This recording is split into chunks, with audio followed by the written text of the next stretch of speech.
Senhoras e senhores, muito bom dia. Obrigado pela presença de todos nesta manhã de terça-feira aqui conosco em Florianópolis. Sejam bem-vindos a este segundo e último dia do Global Health Workplace Award and Summit. Eu tenho aqui um recado da organização do evento, antes da primeira palestra, e o recado é o seguinte: a orientação para que todos os senhores, todas as senhoras, confirmem aqui na secretaria deste evento o transfer do hotel para o aeroporto, tanto o transfer de hoje como também o transfer de amanhã. Muito obrigado.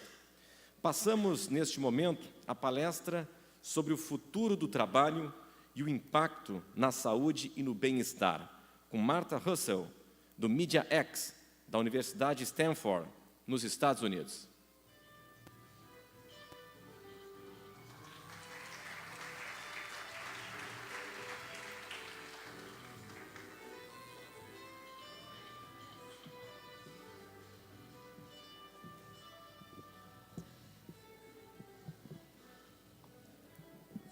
Thank you. Let's arrange this.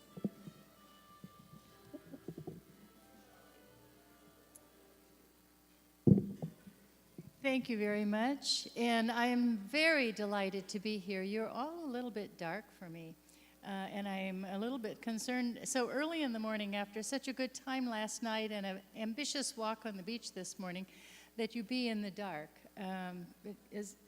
If we could have just a little bit of lights, that would help me because I'd like to see. Oh, thank you. That's very nice.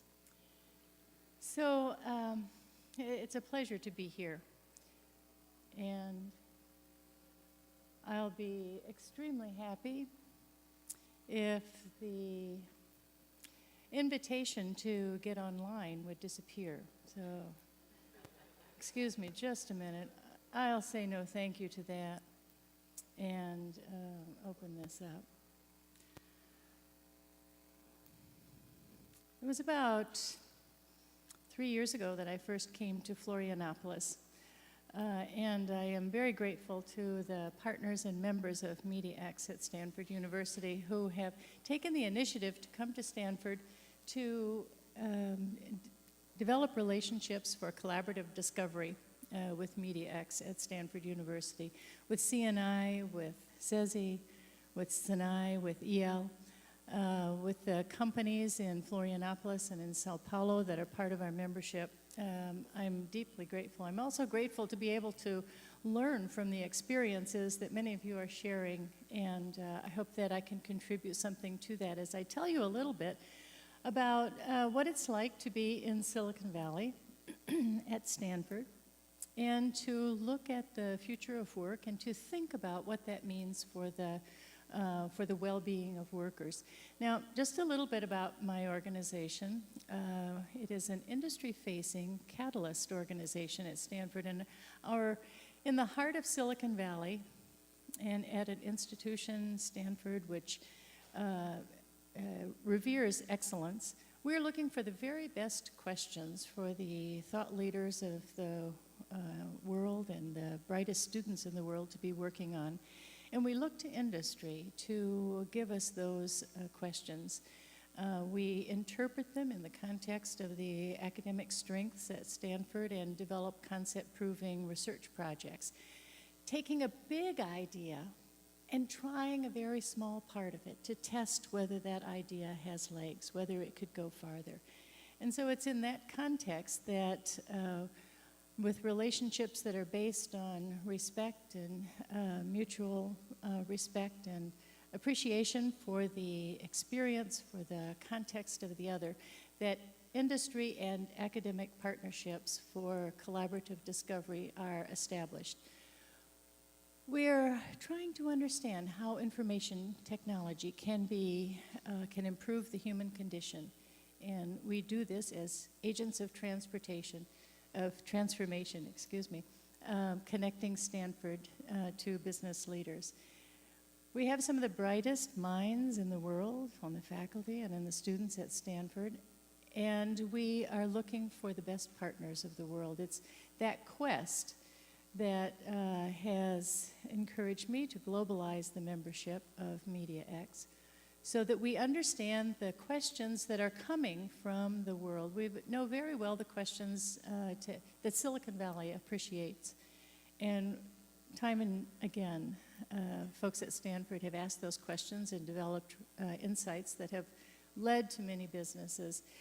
But it's my opinion that in looking at the future, in the decades of the future, that some of the most important questions are going to come from other parts of the world. And it's with that as an objective that we've been developing relationships in Brazil.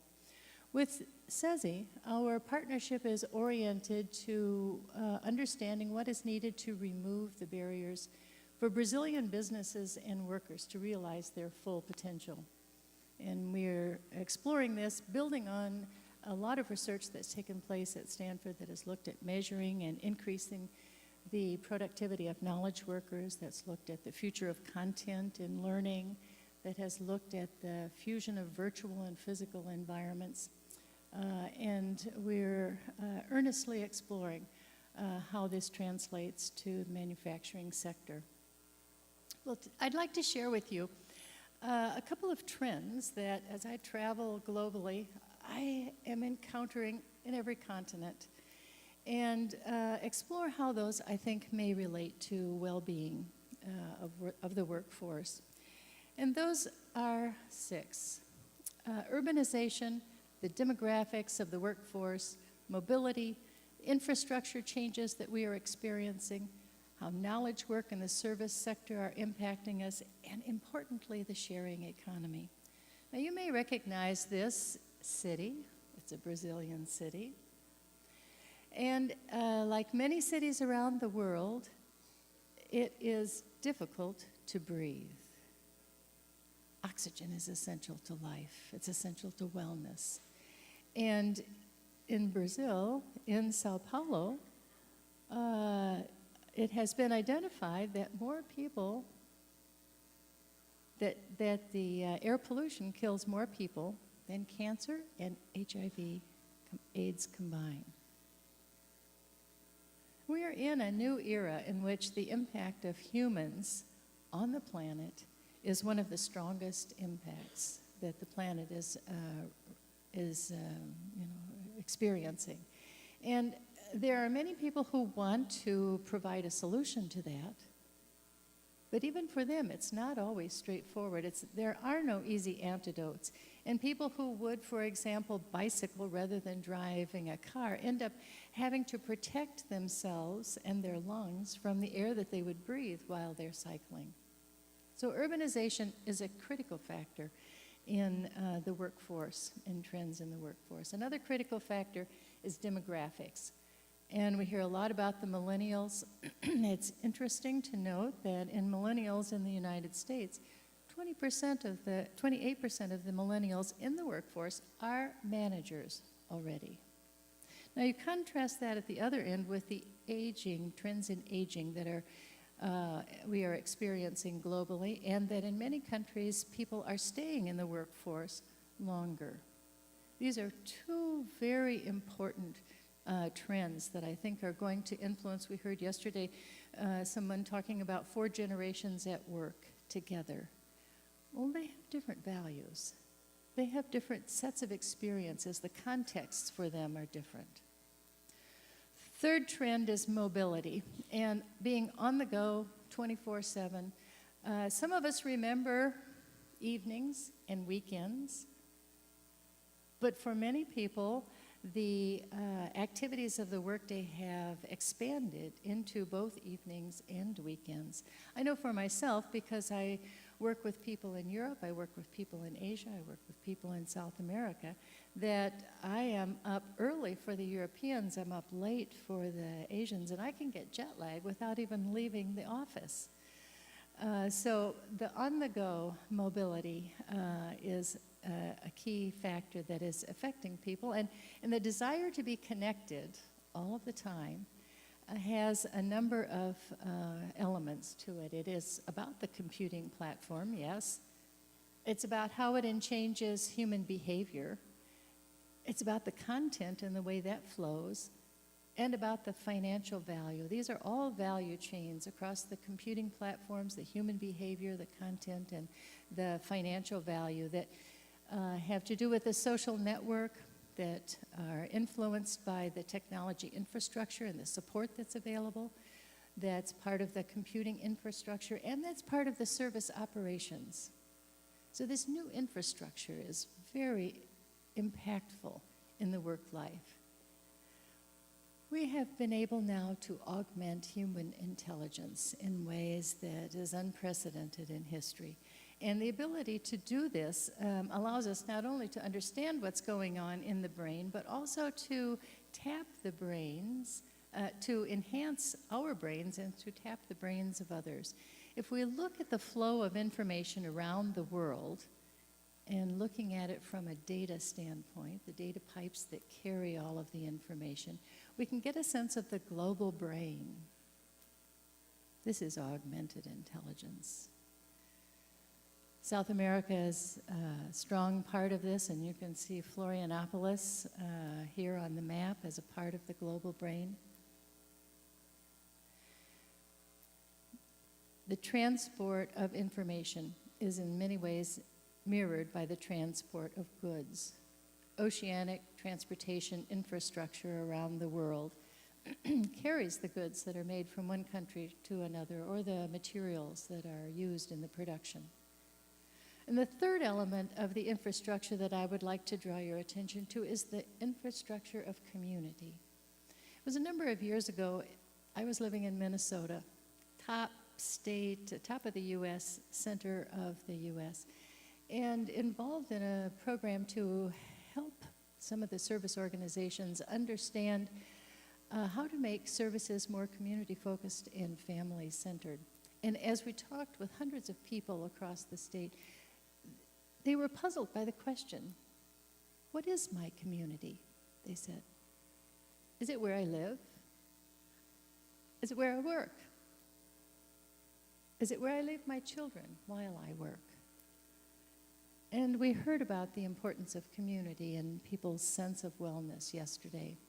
But in many cases, in many areas, in many locations, the community infrastructures are broken. And these have a strong impact on the well-being of workers. So the fifth trend that I want to mention to you is knowledge work in the service sector. Outsourcing and talent pools are now a new and more important element of human resources. Our workspaces have changed, our work tools have changed, and the decision systems that combine information sciences and human intelligence are part of this as well. We have, in many cases, in history, there were people who worked for a single organization perhaps their entire lifetime, and that organization took responsibility for the progress, for their career path, for their progress through the life cycles, life stages. But increasingly with outsourced workers, with part-time workers, especially for the millennials, they have to be in charge of their own careers, and this is quite a different perspective. They may change entire careers 5 or 6 times. And the urgency that organizations have, the enterprises have, to attract and retain the brightest talent is increasingly felt. The millennials also, not only are they, the group that is most participating in this outsourced and part-time labor force, but as they participate, they're breaking the rules of hierarchy inside the organization. Many understand that it's not holding a job that is important. It is performing a job that is most important. And as the flow of talent into and out of organizations transfers ideas, it also transfers services. People are using new kinds of workspaces. We have a concept that is called hoteling of workers. In other words, and especially in San Francisco, in the Bay Area, many small groups of people starting companies come to the city. They take a small room in a hotel, but that room has with it a desk and in a shared space where they can hold meetings. Another term that's used to refer to these are jelly bean workers. In other words, they might pop up anywhere, and they can hot desk at any place they want because they carry their desks, they carry their work in the backpack. It is said that the office is gone, the desk is gone. Many people work at home, their workspaces are at home. And we have a new generation of people who are undesked workers. They have no desk.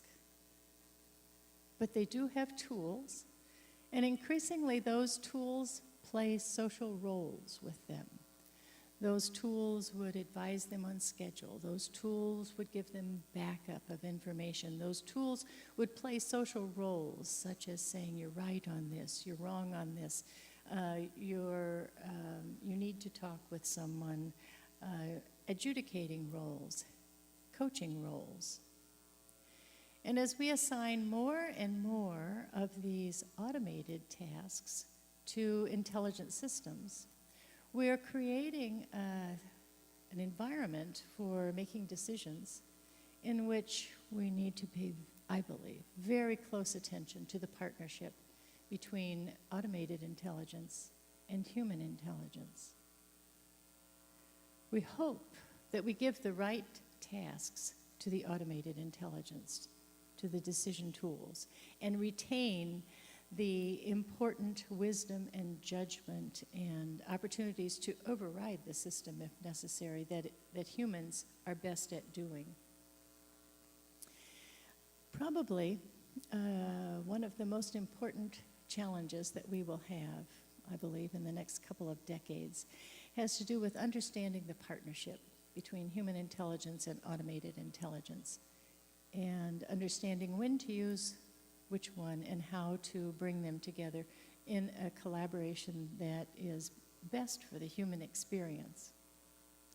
So the sixth trend that I'd like to share with you is of shared and virtual economies.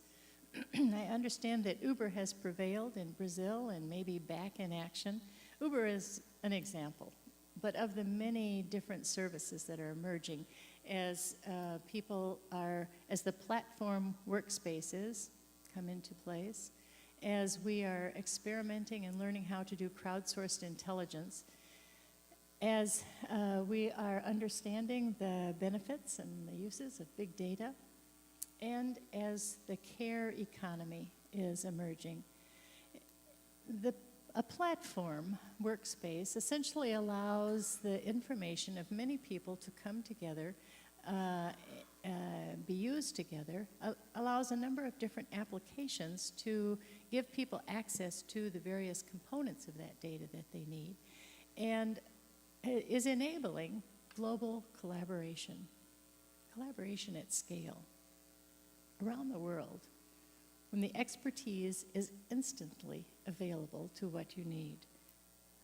And we are experimenting with crowdsourcing, how to do it in an intelligent way, when to do it, the ability to go online, to identify a question, to tap expertise, not just opinions, but expertise in that area around the world, and to leverage that for context, for decision, is a new frontier. We're experimenting with when and how that crowdsourced intelligence can be brought into decisions and for an optimum impact and for the best use of that intelligence. As big data becomes smart data, we are reinventing the workflows around the world. And it's possible to take possession of something before it's made.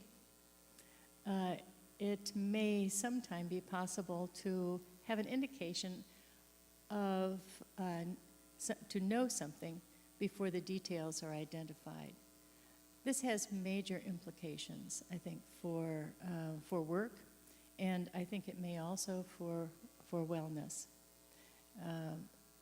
One of the emergent trends that we see with the caring economy, with the sharing economy, is people trading and bartering services for care. Stop in to see an aging parent for me, I will do something for you. And the flexibility requirements in the workforce to enable this kind of sharing that keeps people able to come to work and to perform their best at work, I think are just on the horizon. Well, those are 6 trends that I see. And if I look at wellness at work, I don't think we can separate it from wellness around the clock. Because the challenges and interventions cross over between the workday, the leisure, and the home life. If we look at the lifestyle illnesses, they are not restricted to work. They go home as well. If we look at stress overload, that goes home, or it comes to work from home. Illnesses that people have at home, they might get them from their children. Their children go to school, they bring illnesses home. People bring those illnesses to the workplace, and it goes in reverse as well. And all of these have an impact on productivity. We've been studying behavioral frameworks for wellness at Stanford, and a lot of our studies go to how do you gamify, how do you incentivize, how can applications, technology-based applications, tap into human motivation in order to accomplish behavior change for wellness. One thing I will mention that I'm very proud of is Stanford's Be Well program, which over 25% of Stanford's very large employee base has participated in, and which has gotten some very positive results. Of the people who participate, the costs to provide healthcare services to them is reduced by almost $1,000 a year. And this impact is felt very strongly, especially in cardiovascular diseases and in people who are middle and older aged. So wellness is good for business. And we find that behavior is contagious. Behavior matters. Having people exhibit behavior and calling attention to their healthy behavior is contagious. Social norms develop out of that behavior, and it becomes, in a way, a good thing for everyone to do. Wellness is good for business. So we say, well, what is coming next? And this is one of my favorite aspects to talk about, because we are working at Stanford on what comes next. We are interested in what is going to improve the quality of life, enhance the human experience, and how we can use information technology to do that. We know that learning is an important part of that. And our faculty director, Roy P., has been very active in developing long-term visions, both for the United States as well as for other countries around the world, on what is learning's digital future. And I think that there is an element of wellness digital future that's a part of this. MediaX has had several research initiatives on, as I mentioned, on measuring and increasing the productivity of knowledge workers and of the future of content in learning. Professor P has identified 2 big opportunities, and I'm going to call these to your attention because in the work that you do in corporations, in health organizations, look for these. They are going to make a major impact in the future. One of these is that we will have personal learning and wellness at scale. What does this mean? This means that in the always-on networked world, health and wellness opportunities that optimize learning and participation at many different levels of difficulty and assistance. Now, there are several things that we need to know in order to accomplish this, and we're working on these in our research activity. And one is to map the dependency relationships of various aspects of learning. Another is to be able to develop the meta-tagging infrastructure to follow individuals through this learning and wellness journey. Another is to develop recommendations, a recommendation engine. So after I have completed the run on the beach, what is the next accomplishment that I might take toward my goals of being of better wellness? The digital assessment and feedback systems, as I mentioned, the tools are becoming coaches, and how that relationship, that helping relationship, can take place in a computer-mediated environment. Importantly, how the identity and relationships of individuals can be respected and encouraged, enabled in a technology-enhanced learning and behavior change process.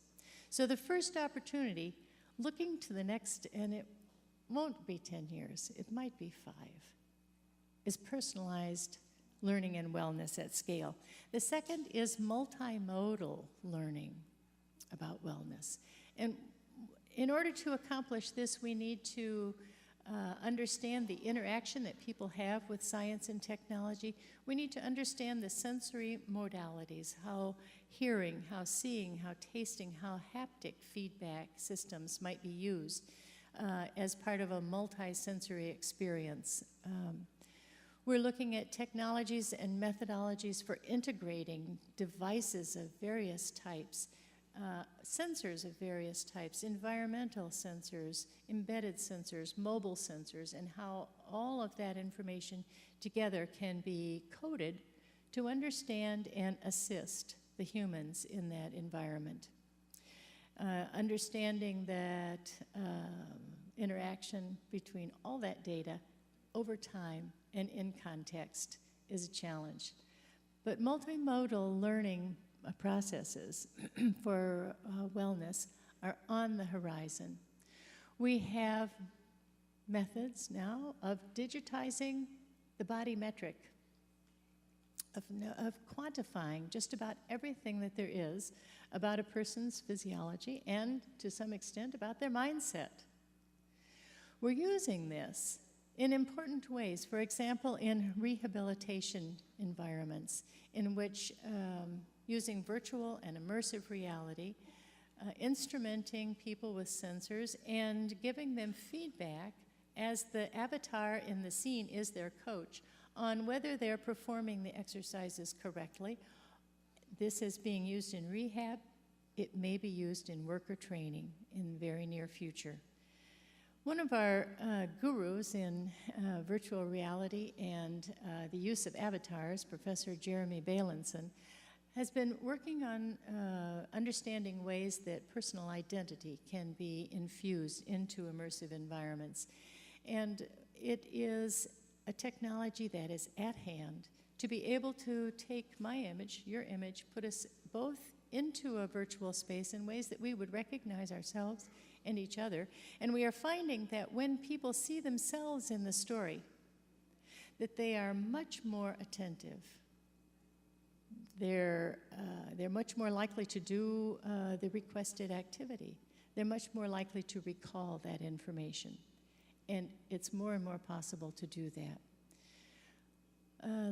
Not too long ago, the $2 billion purchase of Oculus Rift, this head-mounted display by Facebook, captured a lot of attention. And it is not the only one out there. I anticipate that by the time holiday gift giving it begins to be, in the ads and the top gifts are identified, that head-mounted displays for immersive experiences are going to be probably in the Consumer Electronics Show in Las Vegas in January, the hot item. Is this coming to the workplace? Absolutely. Do we know how it's going to? We have some ideas. We're working on it. We aren't, completely sure, but I can tell you that there are classes at Stanford in which the students are learning how to create content in these immersive environments. And there are groups of researchers who are studying how do you really know if someone has understood or if they have learned the content that is there. We are, in the end, a storytelling species. And our brains have a sense-making mandate. We don't all hear things in the same way. And so of the thoughts that I've shared today, there are probably 150 different takes on what I have said. The brain is hardwired for story. It turns the information that we get, passes it through a filter, turns it into its own story that comes out of our contexts. And so knowing this, I think that we can put ourselves in the shoes of the workers in our organizations, and they say to us, put me in the story. Let me be a hero in my team. Let me be a hero in the organization. Help me be a hero at home. Help me be a hero of my own health. And as people interpret the assistance, the stories that we are giving them about their role in our organization's goals for wellness, we know that the framing is important, and we know especially that participation is important. So in the future of work and in how it impacts wellness in the workplace, I would encourage everybody to find ways to let the worker be part of the story. Thank you.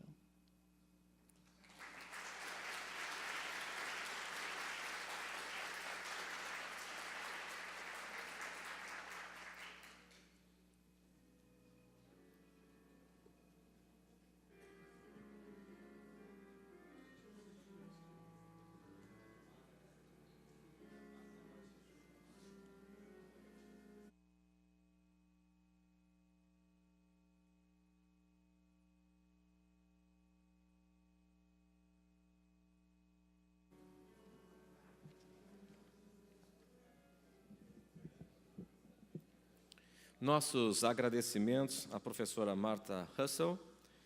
Vamos ao próximo painel. Painel Promoção da Saúde no Trabalho nos Mercados Emergentes, via parcerias público-privadas, para o qual convidamos para mediar este painel e apresentar os demais convidados, Pam Bolton, do Consent Worldwide, dos Estados Unidos.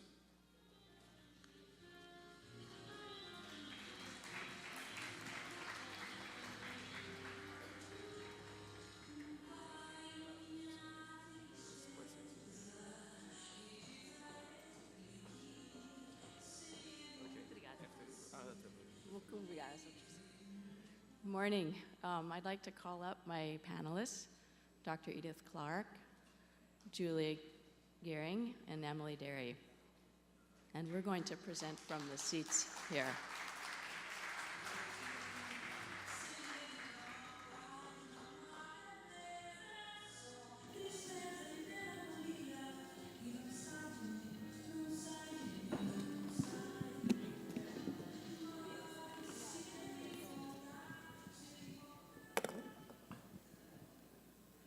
Bom dia, good morning. I think that session was a very thought-provoking way to start this day.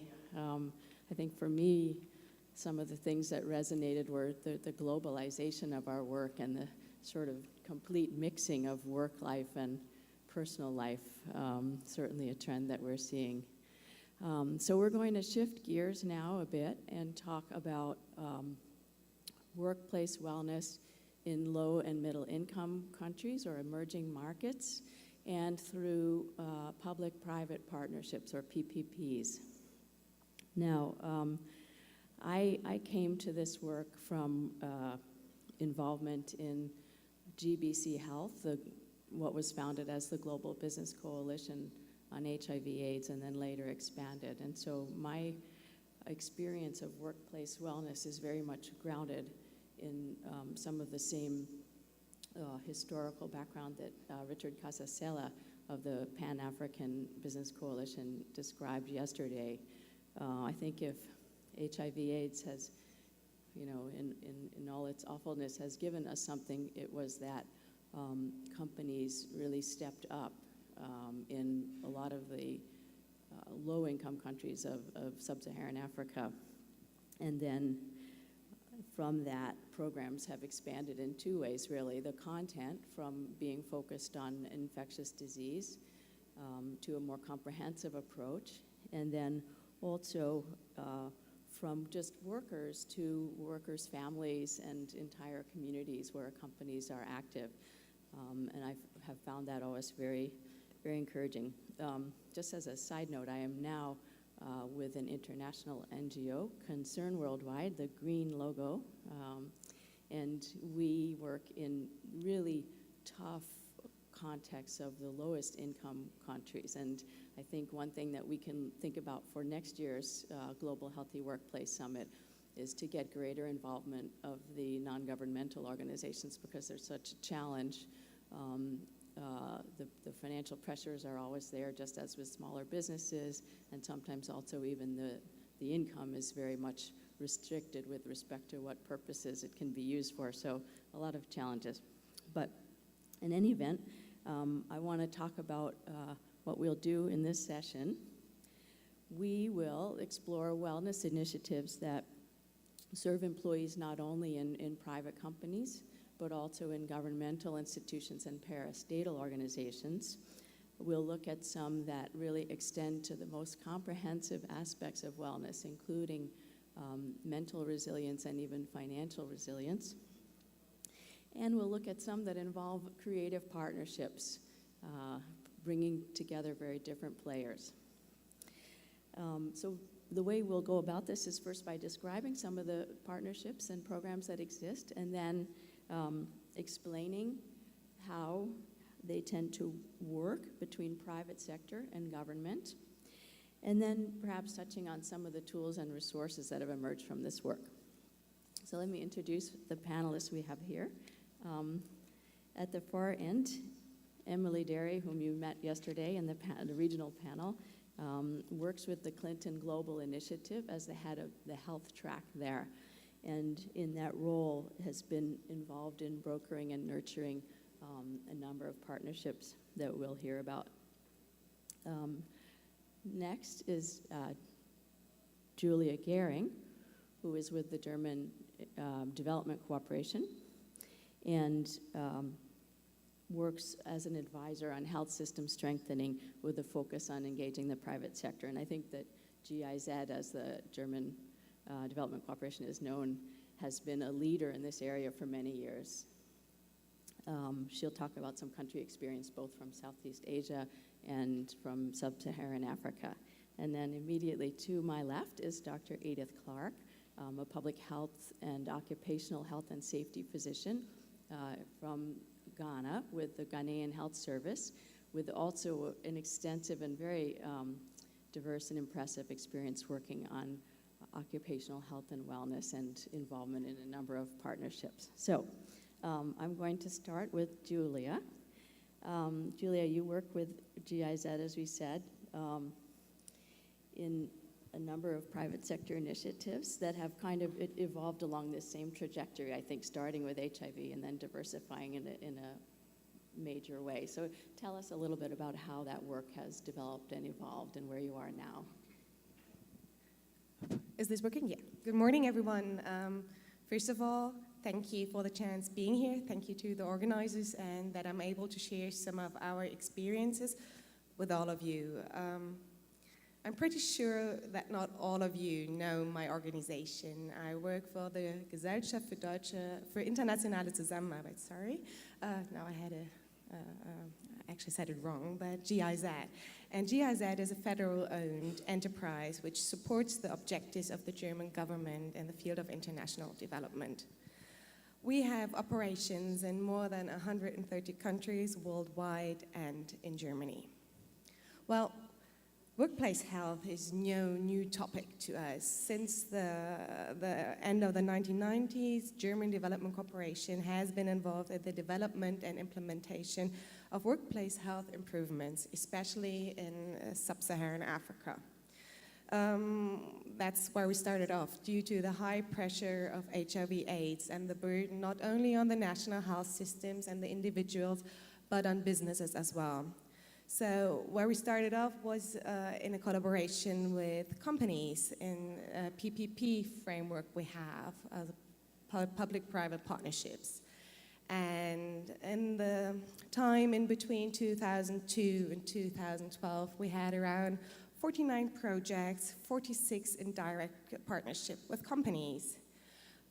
We had an evaluation, and thanks to this evaluation, we have an estimate that we have reached more than 1.9 million employees of small, medium, and multinational enterprises. Just to give you a quick impression of multinationals we've worked with, that was Volkswagen in South Africa, or it was Lafarge, a big French company in the cement industry.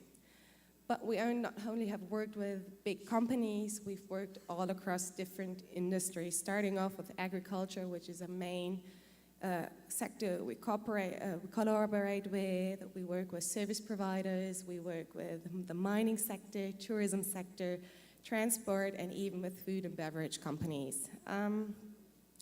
As well, we have worked with the business associations. We had a project running called Support of the Private Sector to Fight HIV/AIDS. It's called the SPA project, and they have supported the Pan-African Business Coalition, which we've heard of yesterday by Richard already. So that is a different kind of work we've been doing as well in the past. What we've seen over the past decade that we've been engaged in workplace health is that we had to redesign our approach from classic HIV/AIDS management to fit companies' needs nowadays. So first of all, we extended our programs to malaria and tuberculosis, and later on to other diseases as non-communicable or chronic conditions, and to mentally distressing factors as over-indebtedness. All of these efforts actually resulted in the promotion of well-being programs, and next to me is sitting Edith. We actually had our first well-being program in Ghana, and I hope she's going to give us more insight on this special program. Okay, what are we doing nowadays? So we have an integrated health and safety approach, which we are promoting. It consists of different elements. One, of course, is the inclusion of well-being and occupational health and safety in general. But what we try is to offer tailor-made solutions, starting off with cost-benefit tools, peer education approaches, promotion of education and prevention, work safety trainings on the job. That's just a few of our services we offer. We always try to outreach our activities to the communities and to the supply chains behind the single company or businesses. And the last thing we try to do is to create synergies with other sectors, starting off with very classic fields like environmental standards, environmental regulations, but we try to merge with all kind of other sectors which are relevant to the partners we're working with. Therefore, we offer a product portfolio for companies or private business, but we do offer product portfolio on a national level as well when it comes to legislation, when it comes to advocacy, when it comes to standards, which do not only affect one business but an entire industry.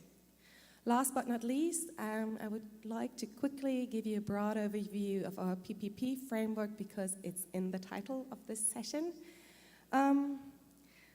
What do we do when we talk about public-private partnerships in development cooperation in Germany? It is, they always work when business objective of businesses overlap with the overall objectives of development cooperation. Then we have a program called Develop PPP. It is run by the German Federal Ministry of Economic Cooperation and Development, and the BMZ, that's how it's called shortly, actually provides companies who are willing to invest into low and emerging markets with some financial aid, which sums up to a maximum of 200,000 euros. And if it is required, they support professional services in the specific country. You can work with GIZ, but you can work with different German companies as well. The main factor is that most of the costs have to be covered by the company. At least half of all costs have to be covered by the private business.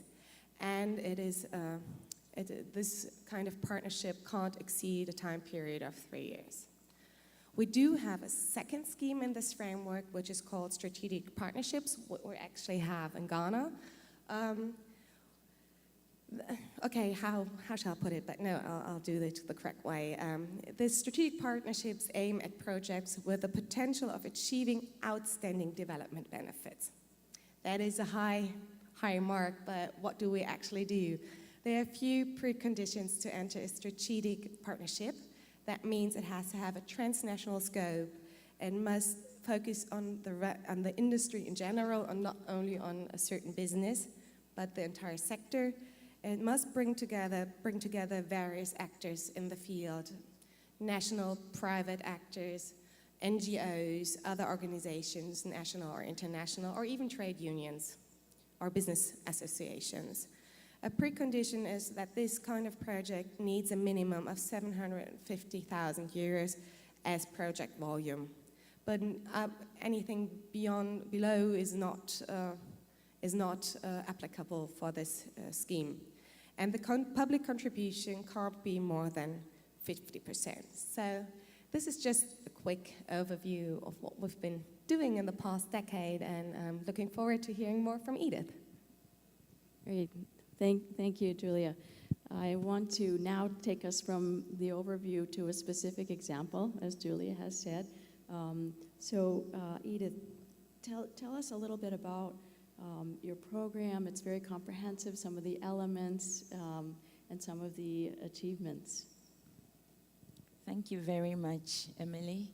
And I'd first of all like to express my appreciation and that of my organization, the Ghana Health Service, which falls under the Ministry of Health in Ghana, for the opportunity to be at this summit.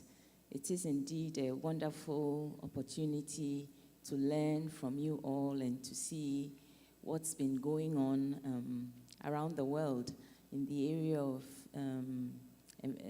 employee well-being. And there's a lot that I'm going to take back and hope that we'll be able to implement some of the ideas, programs, and activities that are going on in some of your countries. Now to the specific issue I'm supposed to address, that is the area of public-private partnerships as it pertains to the area of employee well-being in Ghana. Well, over the years, the country has been regulated by laws on occupational safety and health, notably the Factories, Offices and Shops Act, and then the mining regulations, which have catered specifically for specific sectors, offices, shops, ports and harbors, and then mining, as the names imply. And beyond that, multinational companies that have been operating, have also been running occupational safety and health programs, mainly based on the policies of their parent companies. And some of the activities they have carried out have gone beyond the laws of the country. But the private-public partnership program or project, which GIZ introduced, has been quite unique in the sense that it goes beyond the traditional expectations of occupational health and safety and has indeed broadened the concept. As Julia said in her presentation, it started off as an HIV/AIDS program, which later expanded to be more comprehensive. Now, between 2006 and 2009, the HIV/AIDS program started as a collaboration between GIZ and the Ghana Revenue Authority, as well as the GCNet, or Ghana Community Network, which is an IT company that provides support to many government institutions in the country. And the emphasis here was mainly on awareness creation, behavior change, and then voluntary counseling, excuse me, and testing. Now, this later included the malaria and then TB programs. Now, under this arrangement, there was an MOU signed between GIZ and then these two organizations. And in addition to that, we had the Ministry of Health and the Ghana Health Service collaborating to provide assistance in the way of logistics, materials, and then technical input for these activities. Now, in 2010, the scope expanded, and at this stage, there were 8 organizations or companies that were brought in to the picture. Apart from the GRA and GCNet, which GIZ was already working with, there was the Ghana Urban Water Company came on board. This is a government organization as well. And then the 7 additional organizations were all private companies which came on board. And they were varied. There were 2 mining companies, Newmont, and then Golden Star Resources. We had a bank, that is UT Bank, a company which is involved in fruit processing called Blue Skies, and then a couple of others, but there were 8 of them in all. Now, they again signed a memorandum of understanding with the GIZ, and part of this entailed the contributions in monetary terms from all these organizations. And the way in which they operate is that the companies each have focal persons who are responsible for coordination at the level of the company. And they meet regularly with each other, in planning meetings and then in carrying out joint activities. Now, again, the Ministry of Health, as various agencies and programs, were involved at various stages, providing technical support, helping out by providing logistics and materials where indicated, involved in screening activities by some of the health staff. So it was more or less a tripartite partnership that existed. Now, the program components for this expanded program comprised of, the 3, for the WHO framework for healthy workplace, there are 4 main arenas. So the program components covered these arenas, that is that of the physical work environment, personal health resources, psychosocial provisions, and then the enterprise community involvement. Now, for personal health resources, the activities covered mainly preventive and curative healthcare activities, such as education on health-related topics, personal risk assessments, which involved mainly screening activities, looking at BMI, blood pressure, blood sugar, and then screening for hepatitis B and HIV status. Now, once the results of the screening were obtained, the beneficiaries were followed up through sending them text messages or called up by phone. And at the moment, there is work ongoing to fine-tune an electronic health management information system to make this system more effective for use, particularly by the Ghana Revenue Authority and then the GCNet.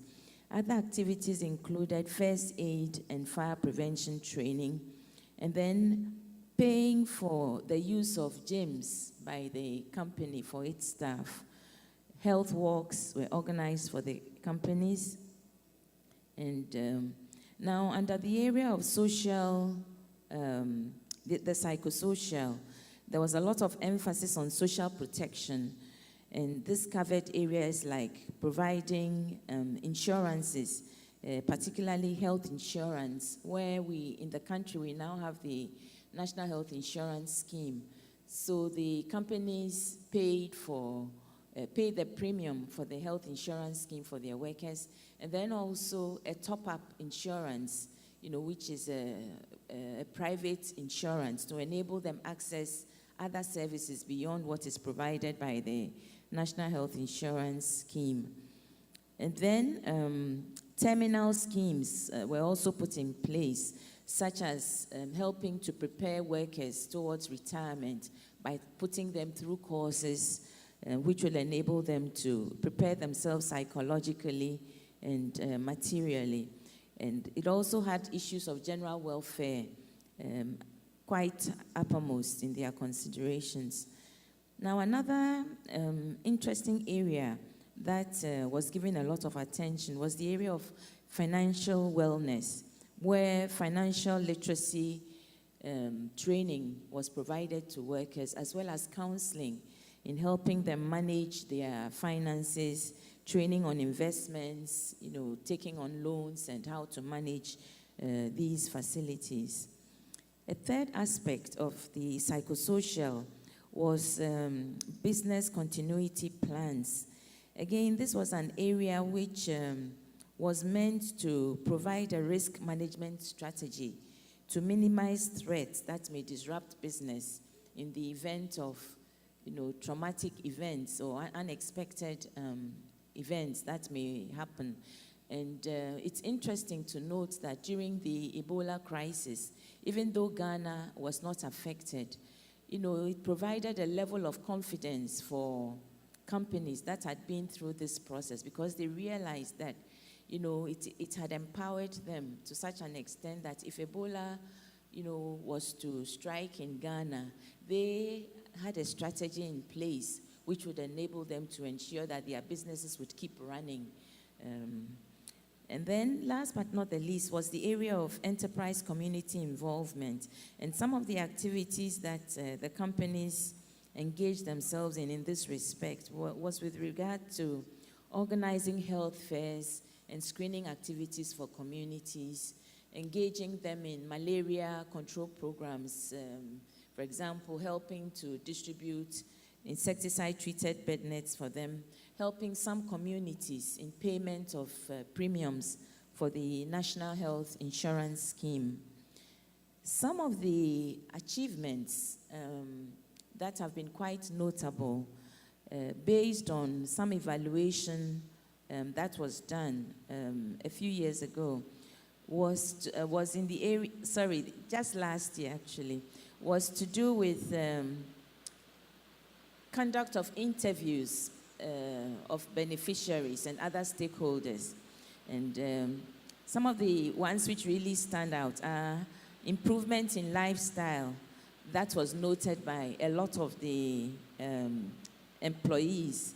For example, some spoke about positive health behaviors that they had adopted, like regular physical activity, and then increased consumption of fresh fruits and vegetables while reducing consumption of red meat. And then others talked about improvement in health indicators. And it is on record that indicators like cholesterol levels actually went up in normals in one organization from 29% to 61% of employees. And then those who had elevated levels went down from 26% of employees to 7%. So quite a remarkable reduction in cholesterol levels. By the same token, the blood pressure levels, elevated pressure levels went down by 2/3, from about 51% of employees to 17%, which is also remarkable. And then there was a lot of satisfaction expressed by employees who remarked at the fact that they now had health care delivered right to their doorstep. Instead of having to go to the hospital, to be screened, the services were brought to them right in their workplaces, and that was a big plus for the program. There are a lot more, but due to the limitation of time, I'd like to end here. So in brief, these are some of the achievements that the program has made. But in saying this, I would also remark that one would have hoped that, we would have gone further to also address the needs of the informal sector, seeing that over 90% of our employees are actually employed in the informal sector. So whilst rejoicing in the achievements, we also do not lose sight of the fact that, going forward, there's the need to also think about this huge mass of employees out there who also need these kinds of programs in order to be healthy as they carry out their daily tasks. Thank you very much. Hey, thank you, Edith. So I think a couple of things that we can see from this example that Edith has shared, very comprehensive approach, even including financial wellness, which I think is so important and is not part of many wellness programs. Second, very solid evaluation with some real quantitative results that they have to show for the work. Interestingly, some of the sectors involved are kind of the ones I think of as the traditional ones. So extractives, agriculture, financial services, also though IT, and so white-collar type industries as well. And, this is a really indigenous kind of ground-up initiative in a low-income country. I mean, soon an emerging market, I think, at the rate Ghana's going, but still a resource-constrained environment. And as you could see, the role of the German cooperation is some moderate financial support and some technical support, but really nothing that's very long-term. And so now this program has to kind of continue on its trajectory and be sustainable.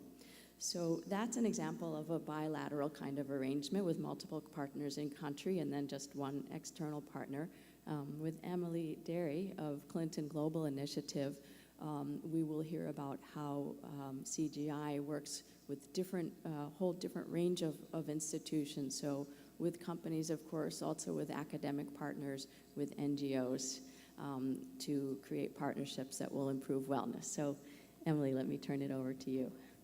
Thank you. Thank you. So before I share some of the workplace partnerships that we have seen come through our model, I wanted to give a bit of background on the Clinton Global Initiative because I know it's a new name for many of you in the crowd. So President Bill Clinton established the Clinton Global Initiative, I will refer to it as CGI, as Pam has done, in 2005 to convene global leaders to create and implement partnerships to solve the most pressing challenges that the world is facing.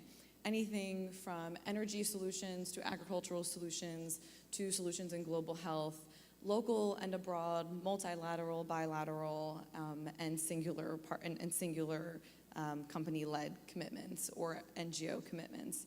So to do this, CGI brings together, as Pam mentioned, a range of actors, so including governments, leading companies, foundations, nonprofits, major philanthropists, and as well as members of the media.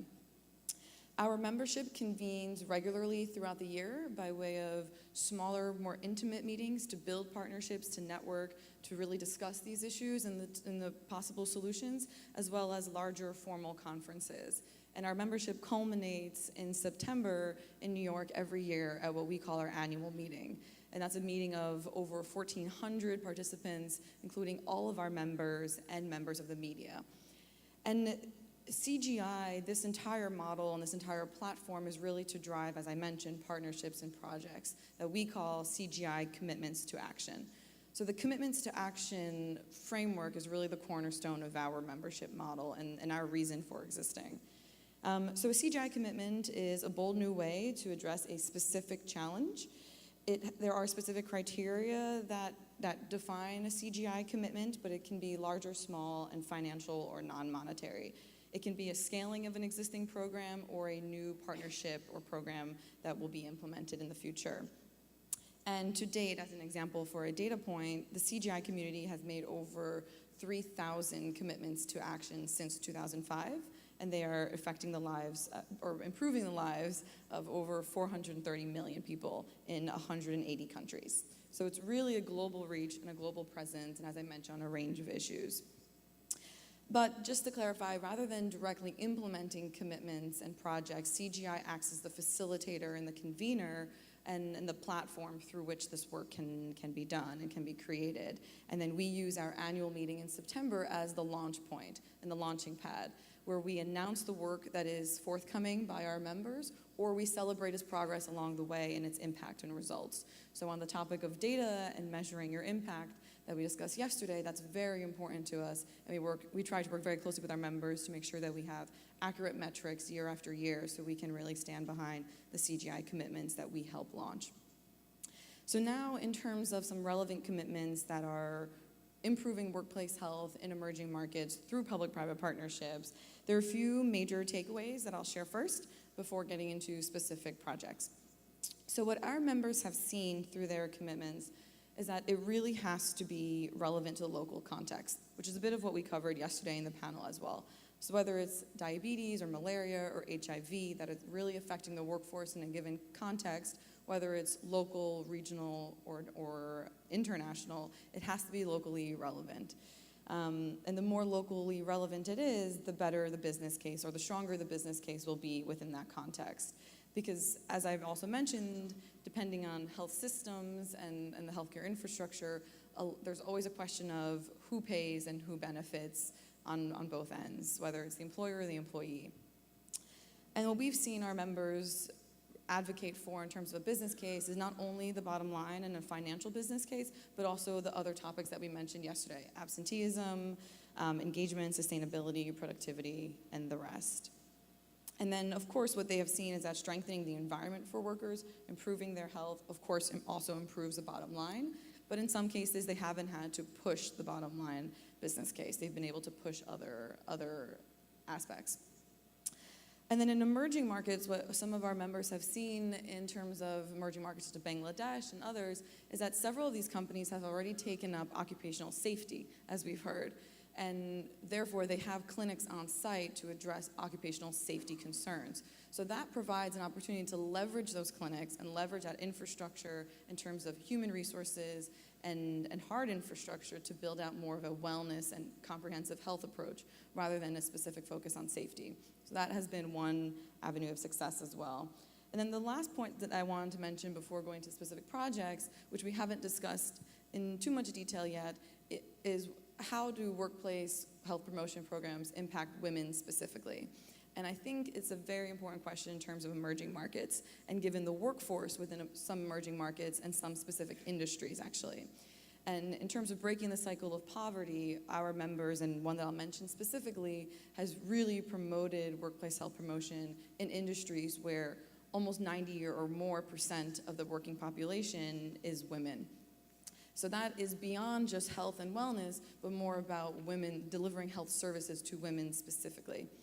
So now, in terms of some specific commitments, I will discuss three.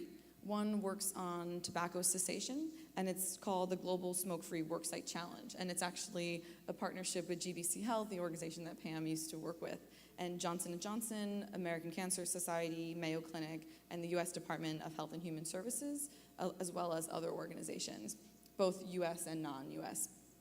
So as it says in the title, this is a global commitment.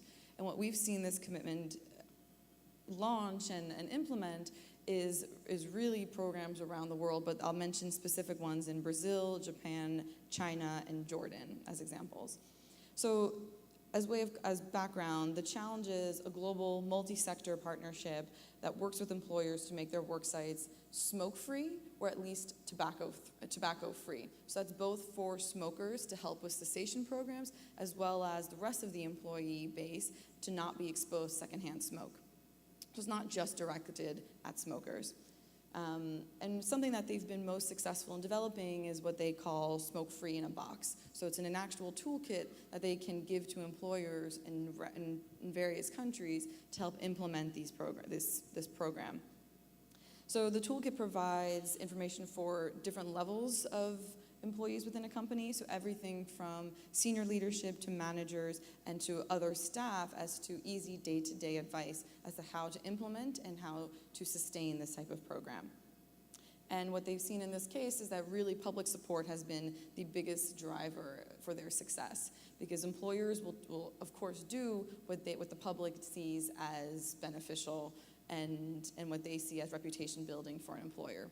So building public support in countries where smoking is still very popular has helped employers implement this within the workplace specifically, whether or not there are national plans already in place. So, for example, it has been adopted here in Brazil. They've seen a lot of success in Brazil. I'd be happy to have questions or even hear more from you as to what you've seen here in Brazil. Something that they've seen is there's a real intent to implement smoke-free work sites in Brazil, and that there is a lot of attention placed on educating the population around conditions that are associated with tobacco and the benefits of tobacco cessation, and also a lot of work being targeted towards women specifically within the Brazilian context. But one aspect they're struggling with that they found in Brazil are new forms of tobacco. So new cigarettes, flavored cigarettes, e-cigarettes, and how to address those new forms rather than traditional cigarettes. And then within the Latin American context, they've seen Uruguay as being a model of success as well, because it's been a pretty comprehensive approach. So both a commitment to do this as well as a very strong enforcement aspect. Both on the national level, which has obviously very much helped businesses implement this work. So moving over to a few other countries, they've also been working with China. There are over 300 employers, half Chinese, half multinationals, with companies in China that have implemented the smoke-free worksite. And they've seen a lot of success there where they've really facilitated workshops on the ground to implement this in a local perspective, in a local context. And that's actually one way that they have seen the most traction, is to bring more of an awareness and an education model to different countries, educate those stakeholders, and then have them push it out within the local context, rather than the organizations I mentioned come from the United States and promote this project abroad.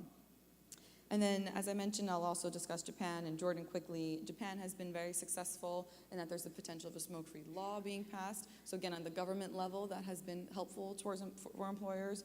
And then Jordan within the Middle East has been an example of success within the Middle East. They have taken up the smoke-free worksite challenge and will modify it for more of a focus on the Middle East and Africa. And as Richard mentioned yesterday, there's a huge opportunity to promote health in the workplace in the Middle East, which is just taking off. So Jordan is a leader in that respect and will hopefully be a model for the rest of the Middle East. And then some takeaways from this specific commitment is, as I mentioned, this is addressing both smokers as well as secondhand smoke for employees, but it's important to not fight the smokers and instead fight tobacco. Because you don't want to alienate your workforce or alienate the smokers within your workforce. It's a human choice and it's perfectly fine, but it's more about the overall health of their workforce and within your company. And then to recruit allies both within the health sector and outside of the health sector, which gets to the language issue that was raised yesterday as a question. So you can bridge those gaps and kind of communicate on both sides. And then also to see if you can get government support. As I mentioned, public buy-in has been incredibly successful, but working with governments on the legal framework can also, of course, help, if not be the impetus for companies to take on this work. So moving on to another commitment, again, more on the wellness and health side, is Aroigya World. It's an organization that works to address and treat and mitigate chronic diseases in India specifically. And they have launched, similar to this awards and summit, they have launched an Indian-specific awards platform and summit to recognize international companies with offices in India, as well as India-specific, India-led and owned companies that are promoting health in the workplace. So similar to this platform where there's an application process, their application process and award recognizes a tobacco policy, healthy eating, physical activity, work-life balance, and what they call shifting the mindset, which is really about building culture from the ground up within a company as well as top down. So it's not just these policies being in place and changing or talking about healthy eating and physical activity, but also really embedding this within the culture of the organization. There's a team that reviews these applications, one person from the NGO, an industry expert within the specific industry that the employer is coming from, and then as well as another health expert to evaluate not only the project itself, but also how does this project fit in within the industry that this company is coming from.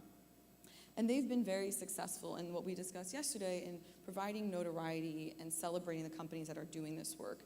And that celebration not only benefits the company doing the work, but also creates a sort of competition among other companies to also capitalize on that notoriety and that success opportunity. And then the last one that I want to mention, as I mentioned earlier, focuses specifically on women in the workplace. So the United Nations Population Fund has been working in private sector partnerships and developing PPPs for some time. And what they've seen around workplace health promotion is that they've been very successful in engaging business associations and business coalitions, which is actually also similar to what we've seen with the Smoke-Free Worksite Challenge. Rather than convince and have a conversation on a one-to-one basis with companies constantly, they're plugging late adolescents and women in delivering education as well as actual products around contraception, family planning, menstrual hygiene, and overall health. So that not only can a woman come to the workplace and learn about these things, but also really maintain employment and that they don't check out from being a woman when they attend work, but that the workplace is women-friendly and also addresses local needs in terms of delivering health services. And then that has been successful, as I mentioned, where there are significant populations of women within the workforce. And what they've seen as incredibly important in that is to also engage men in that process. And so men in management, men in leadership roles, men within the workforce as well, which has led to more of a gender awareness and compassion within the workforce, as well as mitigating any type of discomfort around workplace health promotion being specifically geared towards women within these companies. There's really an inclusive culture and an understanding of the benefit of this. And then building off of this platform, there have been a few other companies that are not only delivering health services to women, such as these, but also including fortified foods or healthy food and nutrition education, so that you're also building from the base up around women's health to also nutrition, which will then also impact the women's family. So, as I mentioned, fortified food, food supplementation, nutrition services, and the like has also been very, very helpful and very successful in businesses that have the majority of their workforce coming from women and girls of late adolescent ages. And as I mentioned, what they've seen as really being the impetus for this is that it's to deliver health services to women, but also to break what we all know as a cycle of poverty. Because if women cannot receive health services or cannot manage their own health and the health of their families, they will never enter the workforce, or they won't be able to re-enter the workforce after having children. So it's about making the workforce and the pipeline to employment conducive for women as well as men and others within the workforce. Some examples that we've seen at CGI and come through in terms of commitments and then also just general work that our members are doing. And this year there's been much more of a focus on workplace health promotion from the chronic disease group that I help lead. So that's everything that I'll share for now, and I'm looking forward to the questions from the group.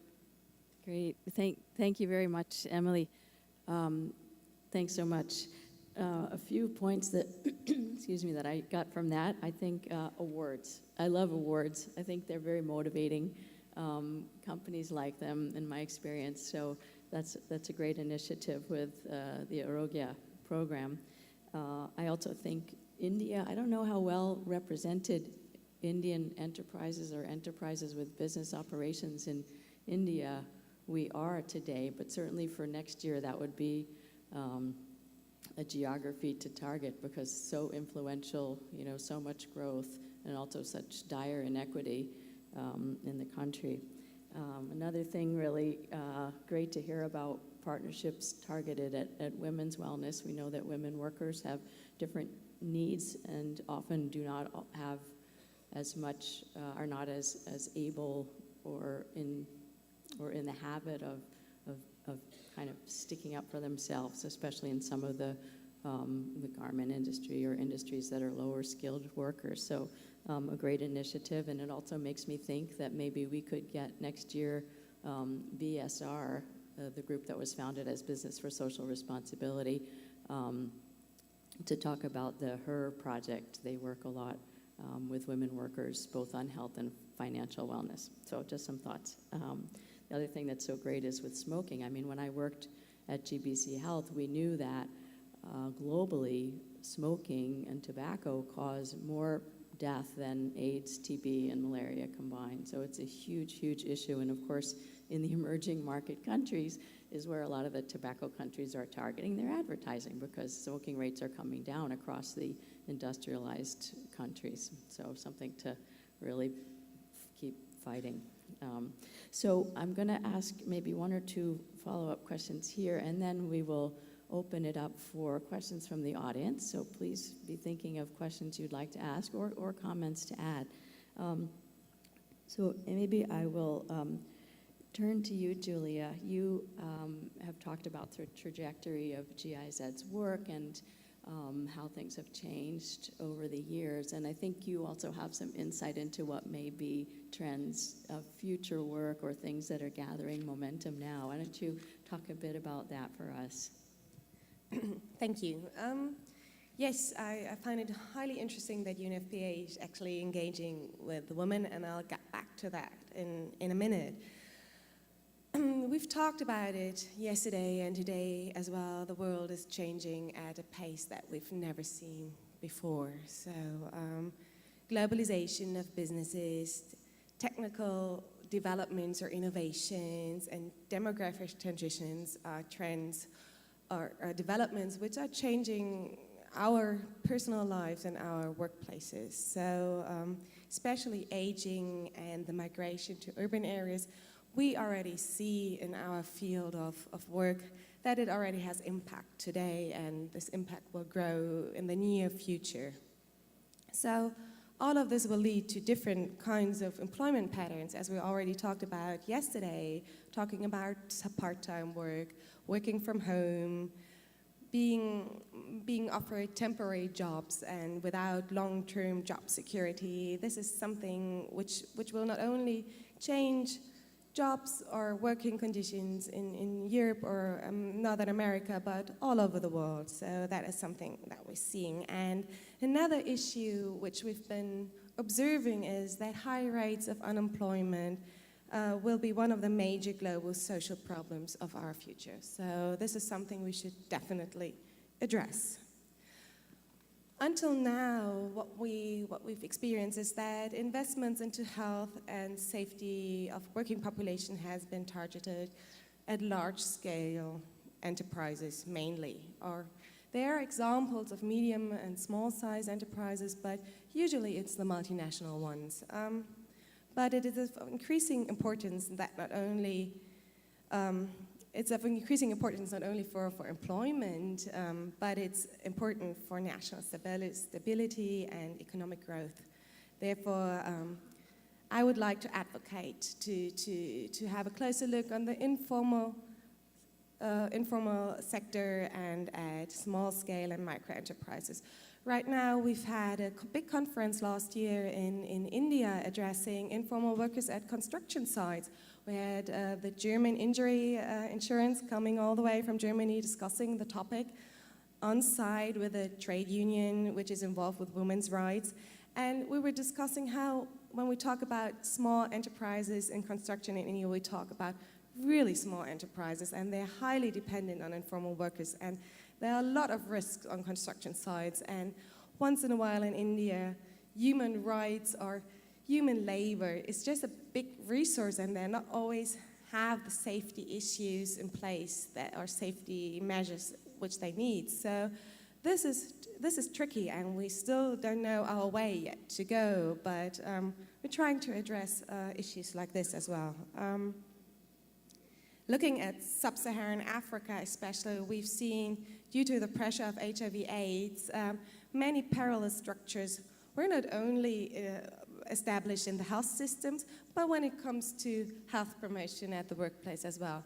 And now we see that they don't actually always fit with occupational health and safety measures which are in place anyway. So now we see we should look at them and see how we consolidate those and review them to merge them for the near future to get improvements in this field. I could talk about several issues. I could talk about diseases originating from workplaces which have a high burden on public health systems, and health findings and social protection are big issues in our field as well. But I'm so happy that you talked about women, because we have the feeling that when it comes to reproductive health, and especially maternal health, that this is a specific topic which could benefit from workplace approaches highly. And we could even look at if we could replicate some of our programs we have on the HIV/AIDS management corridor, that we have a lot of experiences which can be translated into other health needs. Especially in industries which are highly, or who employ lots of women, and how do we integrate not only maternity, but part-time for mothers, and how do we retain them in the job? And just discuss how we can change working conditions for women. I think this is really relevant. And then we've talked about Ebola before, and that Ghana was prepared, or businesses were actually felt secure that they could handle a crisis like Ebola. Other countries, like the affected countries in Western Africa, couldn't, and it had a large effect not only on individuals but on businesses.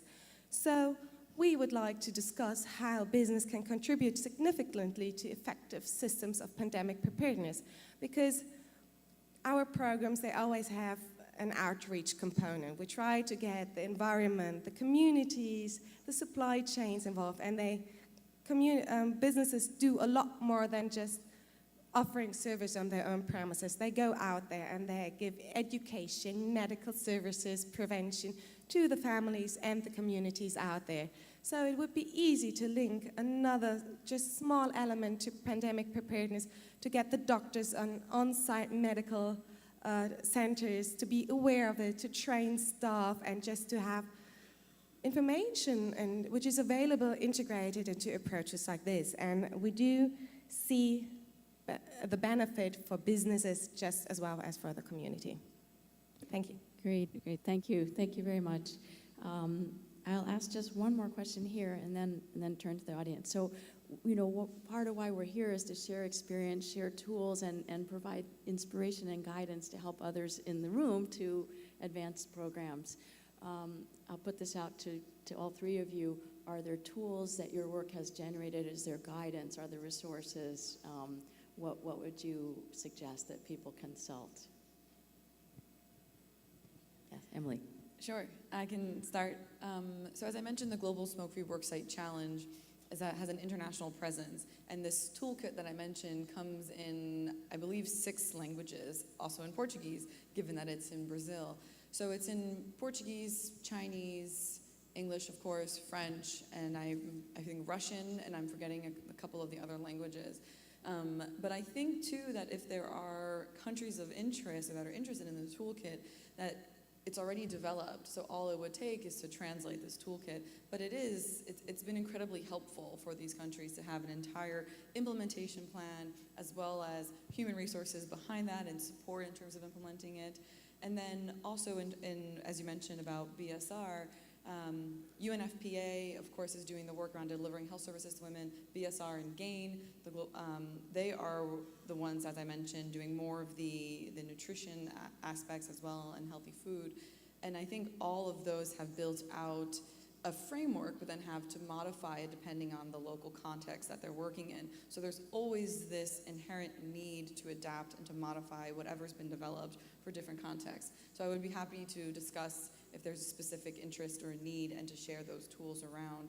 The Smoke-Free Worksite one, if you just Google Global Smoke-Free Worksite Challenge, it'll take you to the page and you can actually just download the toolkit right there in the languages that's already been developed in. And then in terms of other languages, I'm sure we could talk about the possibility of that. Thank you. And I know that the things that companies can do to reduce prevalence of smoking and tobacco use are so simple. Some of them are really cheap and very easily done. So I would really encourage you to consult these tools. Yeah, Julia. I will just quickly mention one tool. We have several tools, starting off with HIV, AIDS, non-chronic conditions to other diseases and well-being approaches. But we have a so-called cost-benefit projection tool, which aims at managers. And I can only invite you, if you go to our website and you just Google it. It's online available, and you can just run this projection tool for your own company, and it gives you results. What are the top causes for health-related costs in your business, or what are the results of a cost-benefit calculation? It's free of charge. Just go online, and if you're interested, see how your company is doing. Thank you. I'd just like to mention one tool which I found really useful.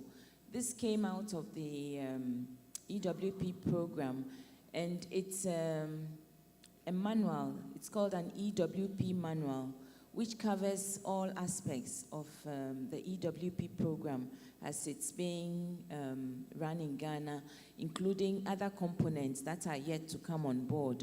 So you have all the 4 arenas under the WHO framework covered in there. It tells you how to set up an EWP program, and in fact, it's really a useful reference for any company, that wants to set up. Great. Thank you so much. Now, we're going to go just a few minutes over as we. Hard to see. Questions or comments or other experiences in emerging market settings or with public-private partnerships?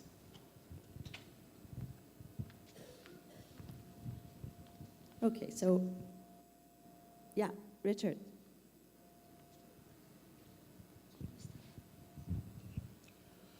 Thank you very much. I just wanted to, first of all, congratulate for the presenters, and I'm quite excited. GIZ used to be called GTZ before. They've been working a lot in the tea plantations in Tanzania, working closely with farmers and outgrowers in addressing the issues of HIV/AIDS, specifically for women, which is quite a beautiful things. And also, when we started Pan-Africa Business Coalition, they were the key initiators to help the Pan-Africa to work. So this is quite a commendable work. But I just wanted to know what are the continuation of the programs which you have already put footprint, because you've started well, and then later on things changed. What are the future plans to continue with this Workplace program initiative in sub-Saharan Africa, especially to the small and medium enterprises, and pushing more into the mining areas? And as CGI, you have started fantastic programs in agriculture. President Clinton was in Tanzania last week, and they're trying to do a lot in agriculture. But how that can be linked with the Workplace program? those are the two areas. As for Pam Bolton, I'm sure Concern is going to continue doing a lot in sub-Saharan Africa, but let's put pressure more in bringing together the private sector companies to work as supporting tool towards your initiatives. Thanks.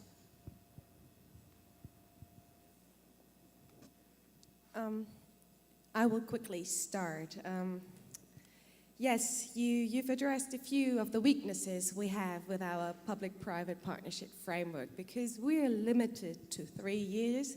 That is a regulation from the German government, and then we have to end the partnership from our side. So all we can do is to have short and mid-term objectives for the partnerships we have, and then we hand it over to the partner, being hopeful that it is sustainable.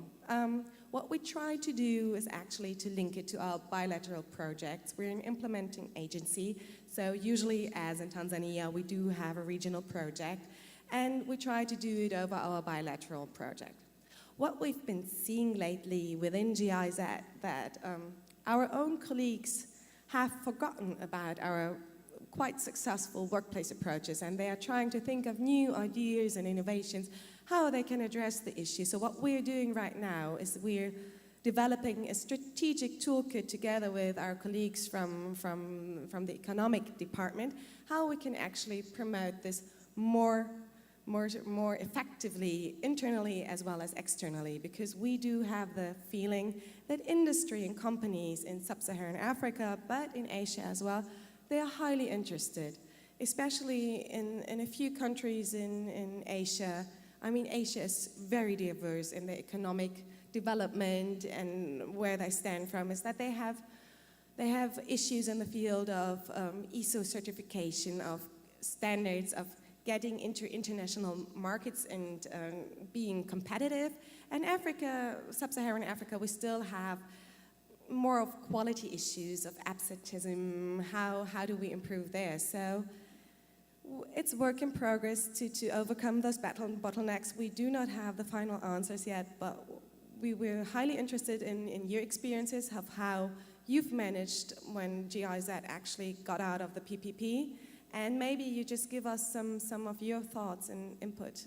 You can hand it over to me later on. I would be very interested. In terms of linking agricultural work and what CGI can do in that space, President Clinton was in Tanzania, as you mentioned, just recently, visiting a lot of the projects of the Clinton Foundation. So the Clinton Foundation serves as both as an umbrella foundation for several other separate Clinton initiatives, as well as implements their own programs. So several of the projects that President Clinton visited are actually Clinton Foundation-led programs and projects. Whereas CGI, we are the membership-based platform and we're not the implementers. But President Clinton also visits CGI commitments during those trips.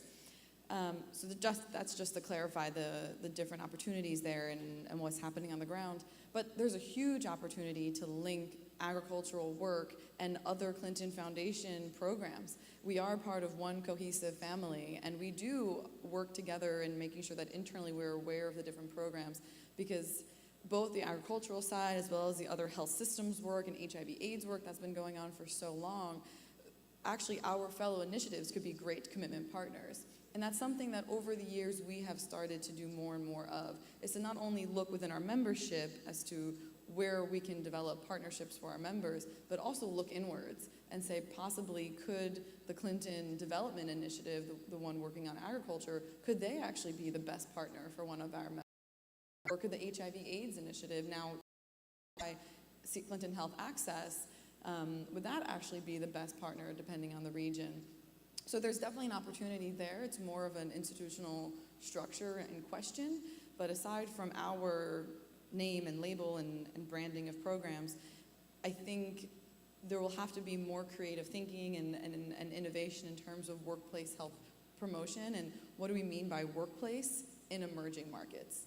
Because a lot of the economic revenue that's generated is from agriculture. And perhaps they're not confined to an office, but their workplace is outside. And how can you promote the health of those workers and employees, whether they're individual smallholder farmers or unionized to some degree or part of a larger company. And then the other point I just wanted to mention that we've also seen agricultural companies and others that have operations in emerging markets, that some have built out health services for their employees, and others are actually linking with local health services to enhance the local health services, both for wherever there is existing economic development and existing business, how can that help support general health systems, and then as well as the health of the employees within the company and generally in their lives. Great. Do we have any other questions? Yes.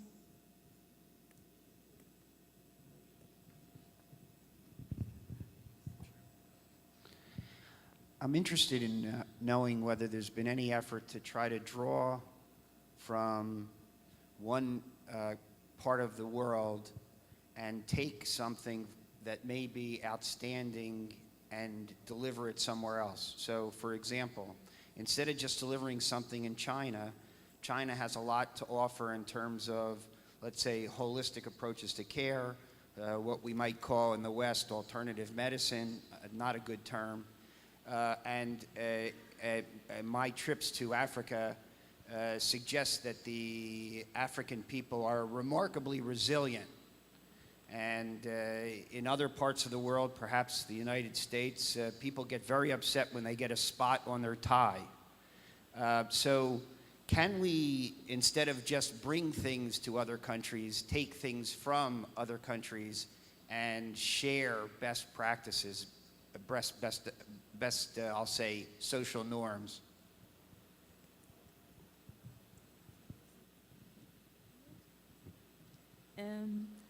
Yes, I would say I haven't actually had an experience, of transferring these lessons, but I think it was a really good idea in the sense that in various projects, this PPP project included, there has been an attempt to identify good practices and what lessons could be learned from the ongoing activities. And I think that within the context that it's being achieved in, the cultural setting, the economic setting, the social setting, it should be possible to, take out some lessons that can be applied elsewhere, not only within the different levels of workplaces. Say you have multinationals, national companies, and then going down even to the small and medium-scale companies, but also across countries. Replication is difficult, and this is my personal point of view working in development, is there's no size-fits-it-all approach in development general and in health promotion at workplaces as well. What we find a good point of entry is when businesses have a quality debate. They don't have a debate about health promotion at the workplace, but they want to improve quality in general. And that's a good opportunity to address health issues, because it is one of many, many elements of such a process and improvement within a business which aims at productivity and operations and services. So this is an approach which we find useful. I think it's a great question, and being from the United States, I think it's that much more of a great question. I think and programs elsewhere, being an exchange place, we also say with our work is that it's not just directional ships to have that dialogue, but for action. And we foster collaboration, but we're really always in direction. And then stepping aside a little bit of space, I think within the United States, the wellness industry, the term wellness, has become, it's actually I think, quite broad, and there isn't a specific definition for it. And when you think about even what U.S. employers are doing, things like providing yoga and meditation to their employees or encouraging or discussing the benefits of that, those are not Western-based, Western-centric methodologies traditionally.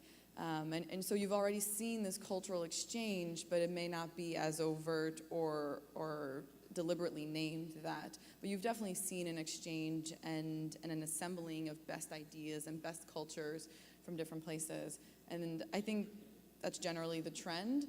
And when we talk about health systems, where workplaces are within, also in emerging markets, the role of local leaders and in what's going around health community is incredibly important for buy-in and for strictly workplace health promotion and more general about delivering health and services. Strictly workplace health promotion and more general about delivering services. But I think it applies, especially given the non-traditional workplaces or the informal employee base as well that aren't in an office per se.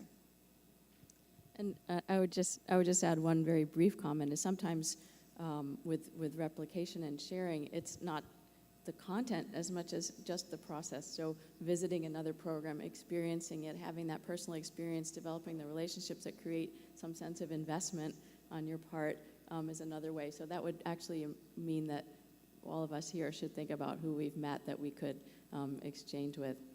So I'm gonna wrap up. I think we've had a great panel. Some of the trends we can see are increasing numbers and diversity of programs in emerging market countries. I think we've seen greater numbers and diversity of partnerships as well, which is encouraging, and linkages between companies and partner organizations. And I'd like to see us look at that more too, because many companies do partner now with NGOs, and I think that's an area that is improving in the sense that NGOs are getting better at understanding corporates and being able to partner in mutually beneficial ways. So something to maybe look at next year.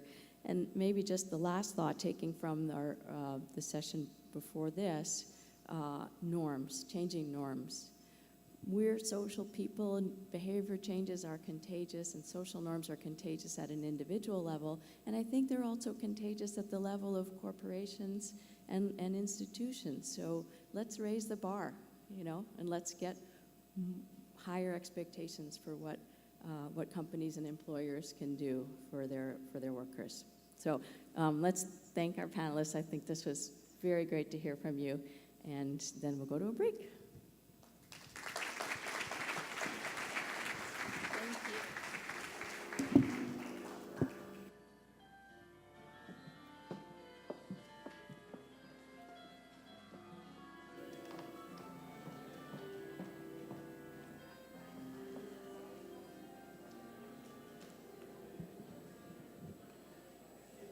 Muito obrigado a todos os participantes deste painel.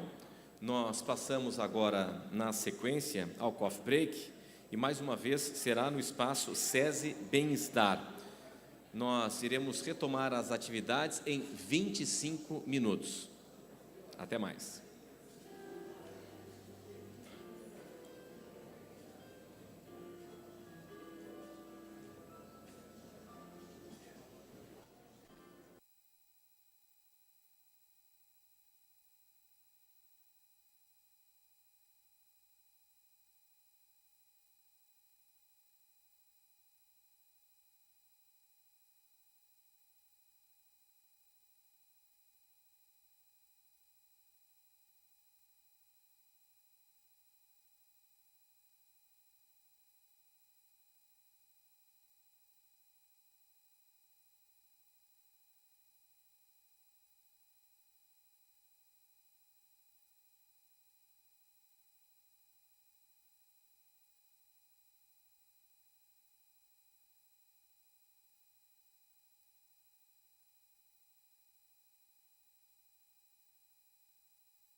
Retomando as atividades depois do coffee break.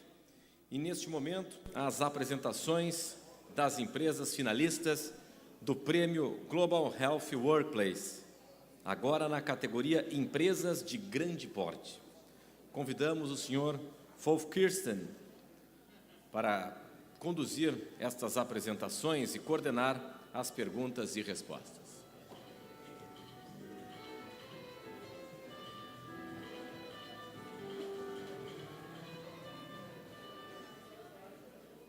Okay, we're a little behind time. You're back from your break, so I think we should get right into it. Our next item are the presentations of the large enterprise category. So I'd like to ask Mary Yarbrough from Vanderbilt University and also Elaine Molina from Unilever Brazil to come to the stage, and I think we should give them a warm hand. So for their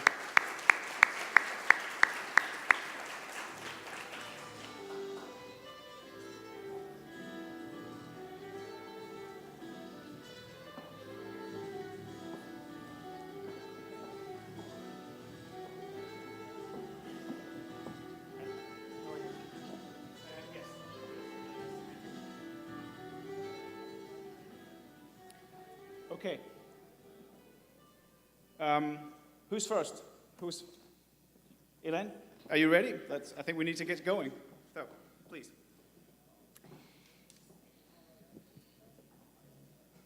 Bom dia a todos.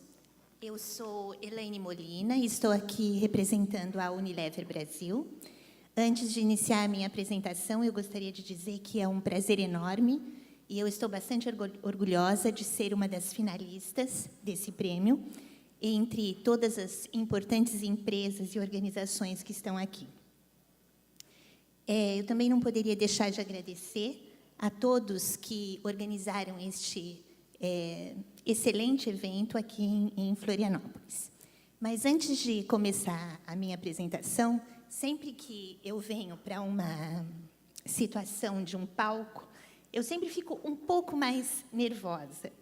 E aí eu penso assim, poxa, lá vou eu, com essa minha voz de menina de 7, 8 anos, novamente, encarar um público. Isso já foi muito mais complicado na minha vida profissional, essa minha voz que tem esse timbre extremamente infantil, mas hoje eu já estou bastante mais confortável com isso, e me divirto com as situações que isso me ocasiona.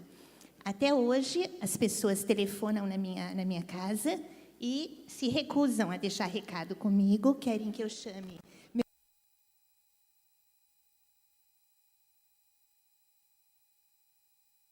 They don't rely on the fact that I will be capable of taking on the task that they are assigning me.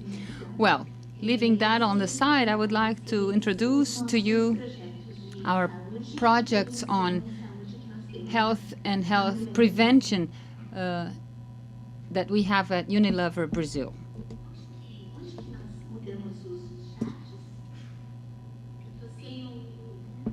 I don't have the remote control here.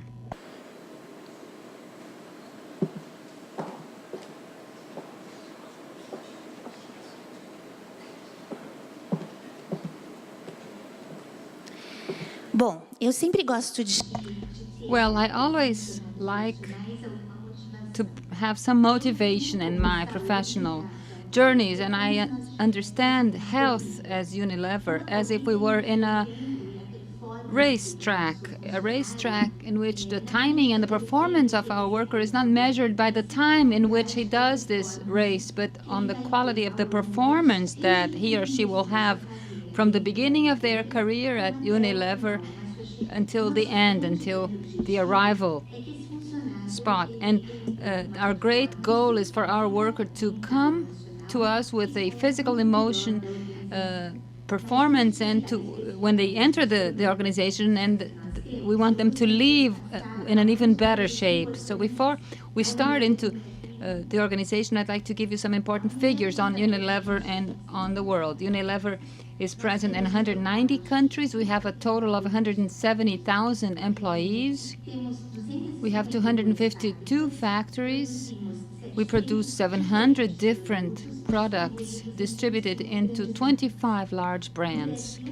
In Brazil, Unilever has a very important business. We are the third Unilever business worldwide, and we count on the presence of 14,000 employees. We are proud to say that at least one Unilever product is present in 100% of the Brazilian households. We have 10 factories, one head office, a large logistics and sales area, and one piece of data which I like to highlight, which has to do with our health investments, is that today we count on 12 fully structured healthcare services to serve any demand from our employees in terms of health. And for that, I count on a team of 92 direct employees among doctors and nurses.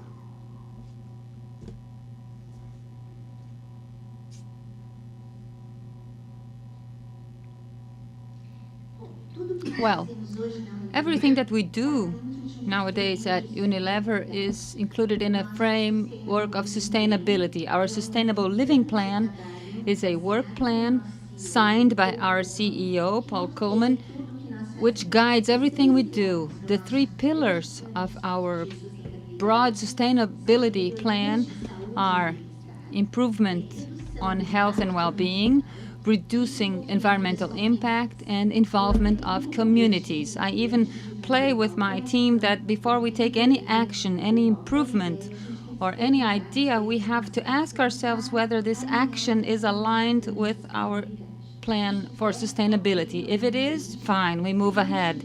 If not, we should go back and review so that this action can be fit into the plan. It's very good to know that within this global plan we have the pillar on health and well-being. And this is not only about bringing products with vitality to our end consumers, but especially to meet all the demands in terms of health and well-being of our employees. I like to bring this personal experience of mine, which has to do with my sustainability project, which crosses the 3 pillars of this master plan. I had the opportunity of working directly in the development of this water purifier, which is called Purity, which is a product by Unilever which was developed to bring pure and healthy water to communities that are affected by low basic sanitation problems. Just to give you an idea, our health projects go beyond our factory and office walls. We are bringing our expertise from the organization into the communities. Well, and how is it that we have been dealing with or approaching health at Unilever?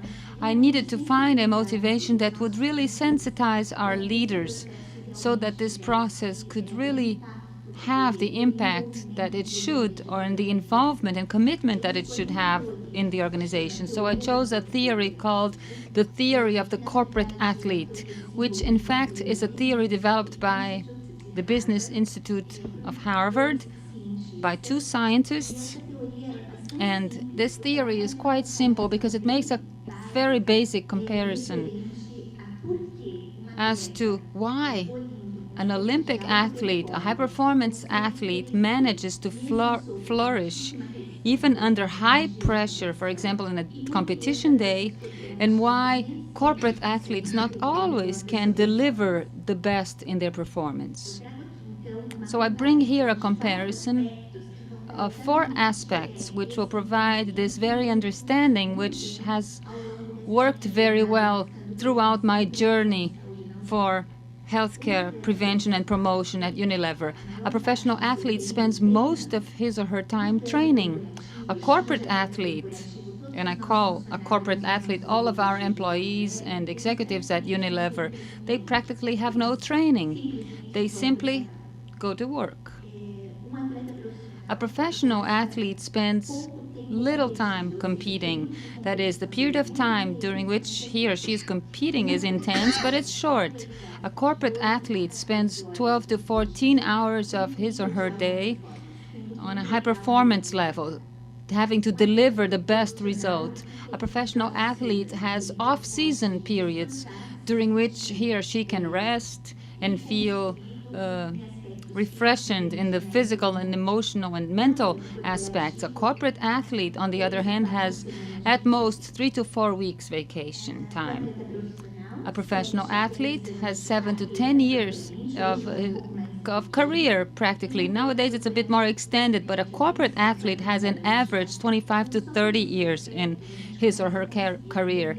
So based on these aspects, we begin to understand why professional performance is the performance of leaders and executives is difficult in that regard. So for that reason, we use the 3 pillars of this theory of the corporate athlete, which have been extremely discussed today and yesterday, which has to do with physical, emotional, and mental care and attention. The first hurdle, which is our physical hurdle, we've been working at Unilever ever since 1997, and we've done everything you can imagine to achieve our goal of providing legs, so to speak, to our worker, to our employee. We want them to be strong and athletic so that they can deliver their result and face the performance that they need to meet every day. But one of the elements that really has made a difference in the last years at Unilever, which is a program that we call 100% Gym Pass, in which we decided to change a little the view that we have had of physical activity towards a view that has more to do with the expectations that our employees requested. So they get a card and they can go to any gym among the 1,200 gyms that we have registered throughout Brazil. So they can be a member, and they can also take the activity that they choose: dancing lessons, weightlifting. Well, this has given us a surplus of participation in physical activity from 23 to 64%. And obviously with that, we have managed to reduce all of those indexes which were worrisome to us and which we were trying to fight with our programs. We reduced cholesterol levels, hypertension, the number of smokers.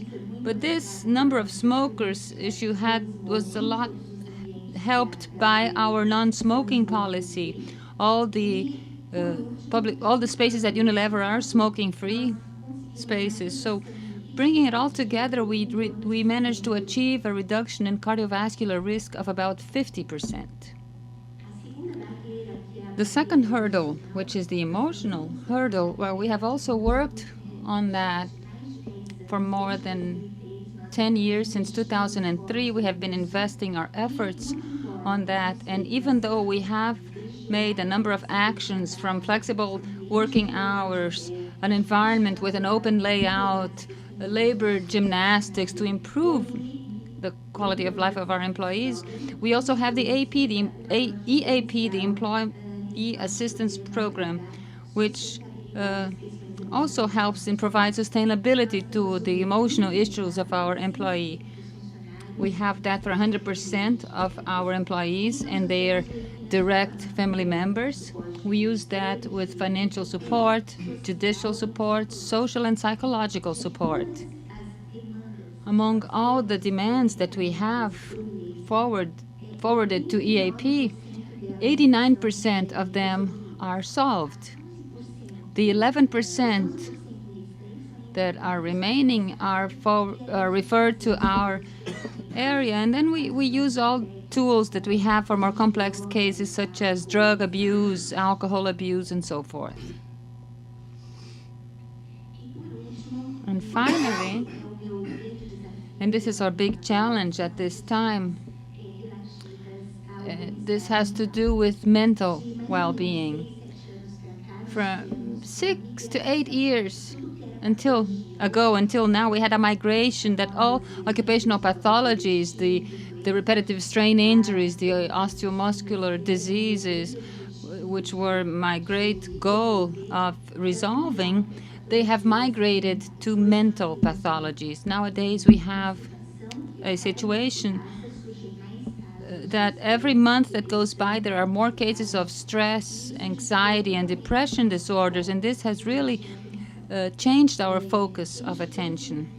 Ever since 2003, we have not recorded any case of occupational illness, and then the mental illnesses come to occupy this space. And in perceiving that, Unilever launched its global policy for mental health and well-being, which is a very complete and full-fledged policy which counts on 3 pillars. The first one, on leadership and management, is a pillar that aims at the involvement and education of all our leaders and managers, all our high executives and managers. We train this group of people to demystify issues around mental health and diseases, for them to break their paradigms and for them to help us identify cases very early on in their departments. This training is done via tools, learning tools on the web, and we also provide face-to-face training sessions in which we are supported by psychologists and psychiatrists. The second pillar in this mental health policy is the pillar of resiliency and pressure management. This pillar is totally focused on our health department, and I have done a series of numbers and actions to identify what the best tools are which will help us control these pressures and to show how much our employees have to adapt to everyday adversities, that is, how much more resilient they need to be.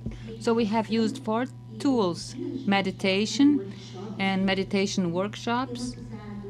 We have used the tool of mindfulness, biofeedback, and also psychological support with traditional psychotherapy. These 4 tools are being used in pilot projects in our plants, factories, and offices.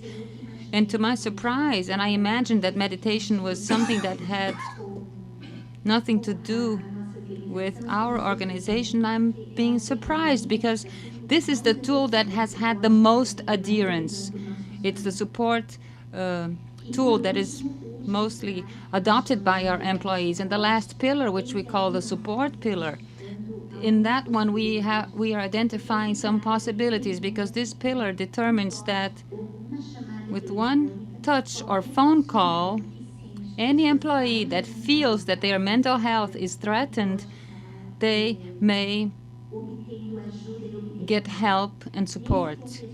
In this support context, what Unilever does is offer a hotline for 100% of our employees in order for, in case they feel that they feel hurt ethically or morally, they may make this phone call, which is strictly confidential, and they can let the leaders know in the organization that something wrong is taking place in his or her department. Well, all of these programs of healthcare attention are global programs. We have policies implemented worldwide, and the policy that encompasses all these actions is called Lamplighter. It's our health and quality of life policy, also signed by our CEO. And nowadays in Brazil, we have 80% participation in our Lamplighter program. I am assessed, I am evaluated, my area is evaluated, my department, the business of Unilever Brazil is evaluated by the implementation of this policy, and we have 3 KPI groups that should be forwarded every quarter to global, and they analyze what the development of this policy has been in each of the countries. We have to inform what our physical activity program is like and how it is evolving, all of the nutritional aspects and all of the things that have to do with resilience. We have a scorecard, and every quarter we send this scorecard to an analysis, and based on that situation, the demands will follow. Well, since Unilever has not measured its efforts to have programs and policies on healthcare and well-being in its organizations worldwide, I do not feel comfortable in not providing a return to our organization. So ever since 7 years ago, we have been doing a return on investment analysis. We work with a partner organization, an international organization, which is called Health Improvement, and they do the calculations for us in terms of ROI based on 4 aspects. Medical assistant costs, productivity of our employees, absenteeism, and presenteeism. I informed them a huge amount of data. From 2012 to 2013, we had a return for every €1 invested of 4.82 euros. From 2013 to 2014, for every euro invested, we had 6.41 euros as return. But our big challenge has to do with presenteeism. Absenteeism, this cost refers to one of our factories that has 1,200 employees, but presenteeism is something that really worries us a lot and which challenges us to continue to do our health-oriented projects. What else? What else have we done at Unilever as programs? We have a program on diversity in which we have 48% women in the organization, but on the other hand, we offer 6 months of maternity leave.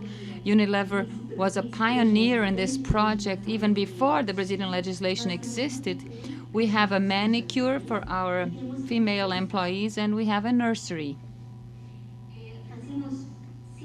We do 100% economic assessments in our jobs, so we have safer jobs and healthier jobs, but we also offer tickets, cinema and theater tickets for our employee to also have a good time with his or her family over the weekend. We have obesity programs, just like most companies. We are concerned about that, but we also have Kids Day.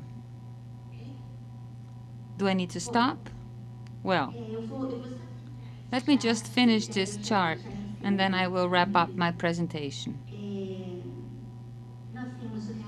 We have flexible working hours, and we have a bazaar in which employees can sell their products. We have the birthday-free massage, and we offer more than 1,040 hours of massage, shiatsu, and reflexology to our employees. We have a nutrition program, and we offer fruit and ice cream to our employees as well. Well, I will have to finish my presentation. Unfortunately, I think I talked too much, and my time has finished. But I would like to leave a message that our big challenge for the future has to do with resilience. And I finish my presentation with a sentence by Charles Darwin, which says the following: that the strongest will not always survive, nor will the most intelligent, but those who will better adapt to changes. Thank you.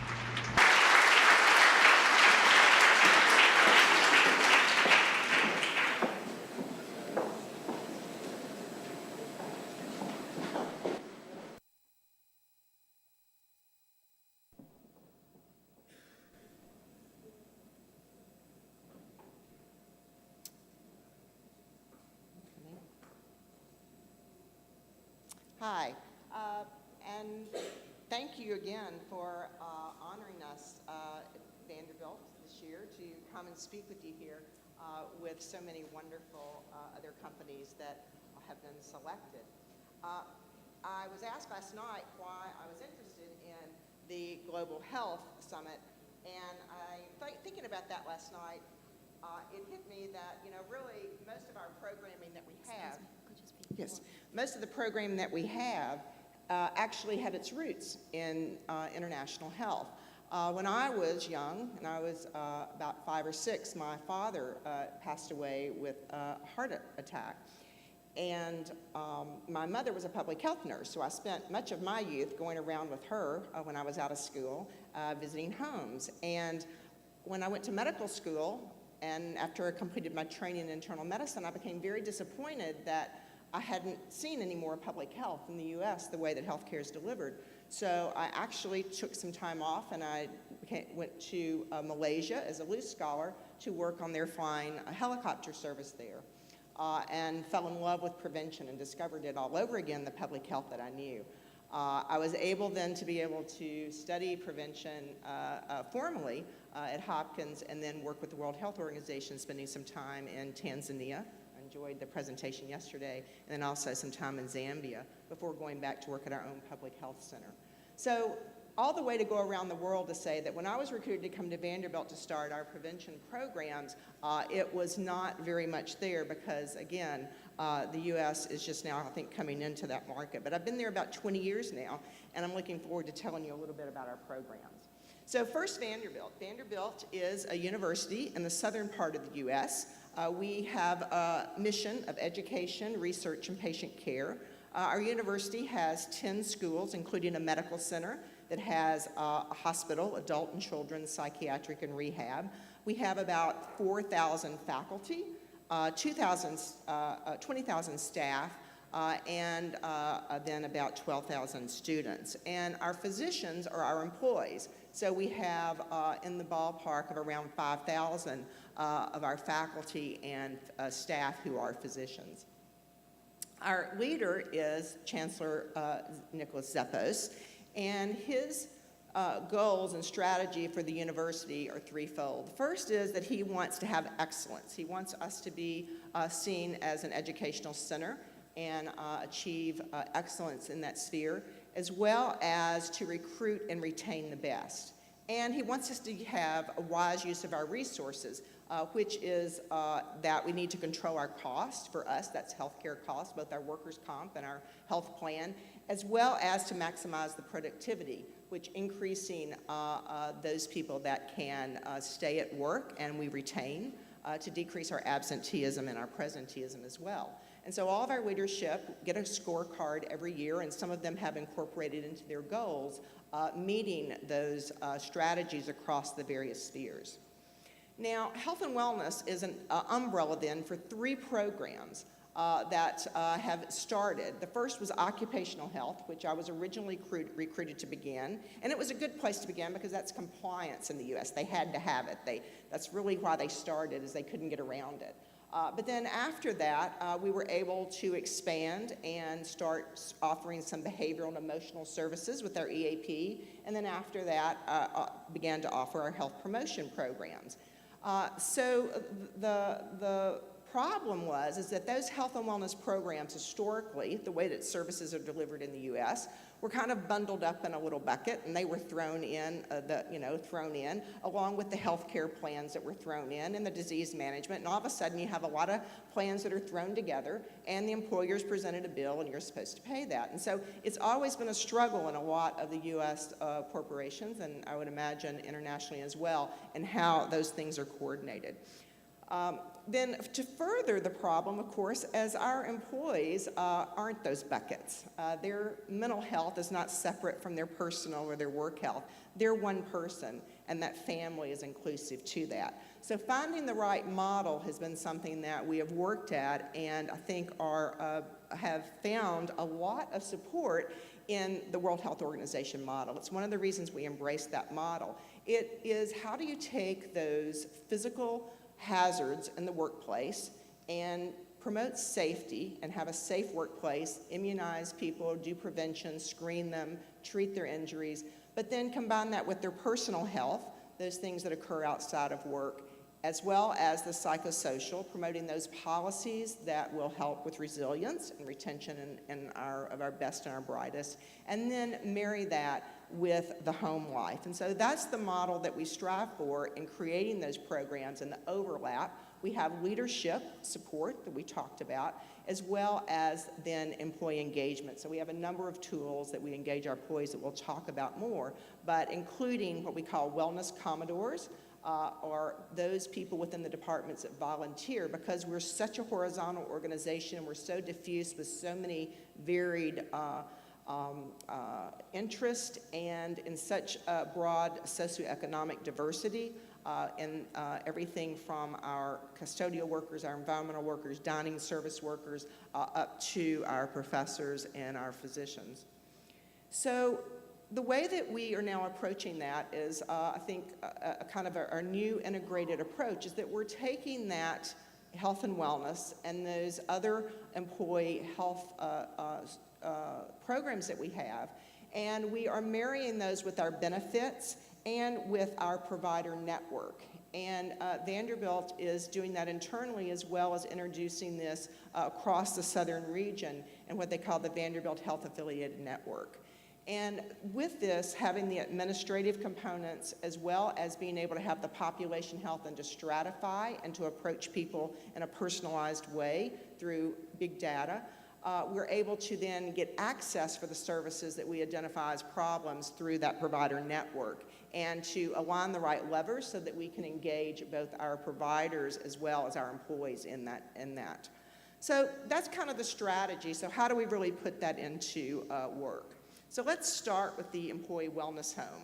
So these are the pieces of our employee wellness home that we have at Vanderbilt. We don't have all of these services necessarily under our control, but we're great partners. We're kind of like the travel agents of wellness, where we can find or help connect people for those things when we don't really have the largest of budgets, but then to create something through rather than an additive approach, more of a multiplicative approach to benefits. So let's look first at wellness, and I'm going to highlight just a couple of our main wellness programs. Go for the Gold is our flagship population program. Through that, we have 3 steps. We're focusing on building health competencies. So we want to teach people not only about their risk, but we want to teach them about what you should do about those risks. What does that risk really mean? What does it mean to be a smoker? What does it mean to have a high blood pressure? And then we want to help them identify ways to measure that. So Vanderbilt has now become kind of an international organization. So we have to look at ways, different technologies to achieve those screenings. We have to find out, it can't all just be a personalized approach. So we do a lot of work and are doing more and more on how we're integrating technologies into helping with those competencies. Another program then, if we stratify and we take those and try to use our resources wisely, we have some resources that will be those things that everybody can do online and through technology. So based upon what your risk scores are from your health competency work, you will be assigned different modules. But then also for those who are the highest risk, we will have them working with coaches. And coaches also, we have group programming that we will have people in. That programming could be either virtual or it can be in person. And some of the things we highlight are smoking cessation, and as well as Healthier You, which is a weight management, helps introduce, both of those programs help align giving who you are and where you are in your quest to achieve better health, align you with the right program that may or may not be ours, as well as CORE, which is a nutrition. And then our latest really exciting thing is working with the Diabetes Prevention Program from the Center for Disease Control in Atlanta. We're partnering with them, and they have a fantastic program that I would encourage anybody to look into on how you can identify those people at highest risk for that chronic disease and then work with them. Our EAP is our behavioral health program, and while we do work with the mental health on the ends and turns of anxiety and depression, which at a university you can imagine is high, we also do a lot of work. And on the preventive end, we're really focused on resilience. We were focused on stress, but because stress seemed to raise stress when you talked about it in a lot of our employees, we decided we better back up. Because, you know, we're kind of, some of those professors can be a little overachievers, and you give them something and then they're on it. So we thought we'll talk about resilience and have them embrace resilience. And so to do that, we teach 3 things, and we have different modes of doing this. We teach attitude, about the positivity. We heard that wonderful presentation yesterday by Gallup on how you introduce attitudes and use social connections and social connectivity and social media to do those things. Skill sets, then, we actually teach mindfulness. We've heard a lot about that today. Communication and problem solving, and just time management, things that people really should have learned in kindergarten but didn't. Those are things that we really are teaching. And then finally, lifestyle. The importance, and this gets into that integrative approach that you saw back in the WHO model, how we integrate that with our wellness, going back to that Go for the Goal program and those other health programs about physical activity, nutrition, weight control, smoking cessation, and again, as part of those core programs. So in our program, the way that we evaluate, let me just go back, the way that we evaluate our the Work-Life Connections program is mainly around retention. And so we like to see that the people that we're working with in that program have a similar retention rate to those who would not otherwise be working in the program. That's one way we evaluate. We also do presenteeism scoring through different tools to help see their time when they begin the program and when they end the program. And then we also do, for those, example, with depression, we'll do burn scores. So we try to find standardized instruments that have been validated that we can use to show that we've had a change and an improvement in that. Occupational medicine, then, is kind of that core foundation health program that I talked about. And for there, we're really looking at some of those workplace hazards. So for a medical center and university, our hazards are going to be ergonomics and infectious diseases. So we have a very robust program. That one is for our clinical workers, who is that is more around transport of patients. That's a very hands-on. In our OR, we have a program working with our providers there. Then we have a virtual program for our administrative staff that we will work with for them. So we have metrics where we look at how we've reduced the days of injuries in our medical center and in our university, and we compare those to the national trends, as well as the return to work days. So compared to the national statistics for hospitals, we have at Vanderbilt a lower rate of days lost and retention and restricted days than on the national average. And so that's the way that we would talk about the metrics for that. Flulapalooza is our event that is how we make getting shots fun. It is, as our medical director likes to say, Dr. Melanie Swift, who works with that program, it's kind of like a circus but with needles. We have a lot of, this is the one day where we get everybody to come together and we see how many immunizations that we can give in a day. And we are proud to say that we hold the world's record at Vanderbilt for the single most immunizations at a single site location to date. So we're very proud of that. It was around, I think, 12,000 or something like that. So it's a big deal. The professors bring the students, and the professors come, and all the doctors bring their staff, and so we have a lot of fun with that. And then, of course, in the occupational clinic, we do screening for workplace illnesses as well as our workers' compensation score. And so we benchmark on our workers' compensation to the OSHA figures for like workplaces, which is both education, and then we also benchmark against hospitals as well. So that's all well and good, but as we've heard today that what Martha Russell in that wonderful presentation she did is that the workplace isn't an island itself that people can go and hide. So we really are looking at how do we create this wellness neighborhood.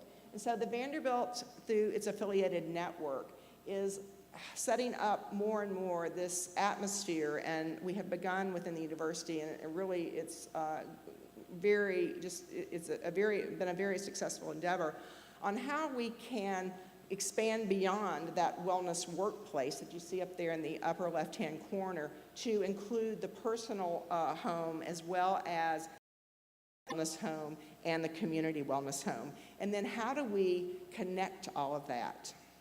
So how do we use big data to go in between these places in the appropriate confidential ways and move toward an area where we can really help direct our people 24 hours a day? As we've heard, those people where offices are now confused, there aren't desks and people are moving around.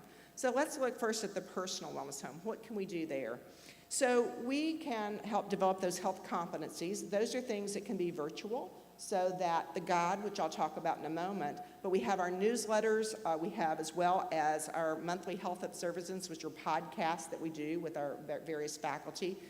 We have programs that we are always available to spouses because these are virtual. It's very easy to make them available to the spouses. We provide child care that we have not only on site, but we also have sitter services, a very cheap thing you can do where you can look at the registry of students and employees who want to provide sitter services in their spare time and create that registry, and it's a free way to help people connect them with babysitters and extra income. Then there are also Babies in You, which for our pregnant workers and their spouses, as well as more and more in the U.S., the problem is with the aging population. So our baby boomers, our boomers and more, where we do a lot of work bringing in, talking about daycare for elders as well as caregivers and dealing with the stress of caregiving. So our guide that we have that delivers a lot of our health competencies, where we do our health risk assessment, and which is now where we also do a lot of our online education, is called our Health Plus Health Guide. And that is a tool that combines that Go for the Gold program as well as other rewards and other campaigns, so that the employees have one place to go where they can find out what the opportunities are there. And we have can do our communication through there, take that data that we gather from the guide, stratify that, and then help roll out through that programs that would be personalized to them so that we can gain their interest. Now, for the community wellness home, this is easy. This has been a wonderful, and this is where you really get to go out and explore and connect people and find out all these different ways that we can all connect as a world. And our environmental opportunities, so once we help competencies and we train people in skills, we want to give them the opportunity to practice those skills both at work and home. So we have a recreation and wellness center, as well as lactation rooms. We have a farmer's market where the farmers were more than happy to come and sell things to our folks. We partnered with the city to put a biking kiosk at the campus, as well as with the American Heart Association. We do a walk every year that they sponsor, walking trails and symphony. Most all of these things are at no additional charge to us as a program.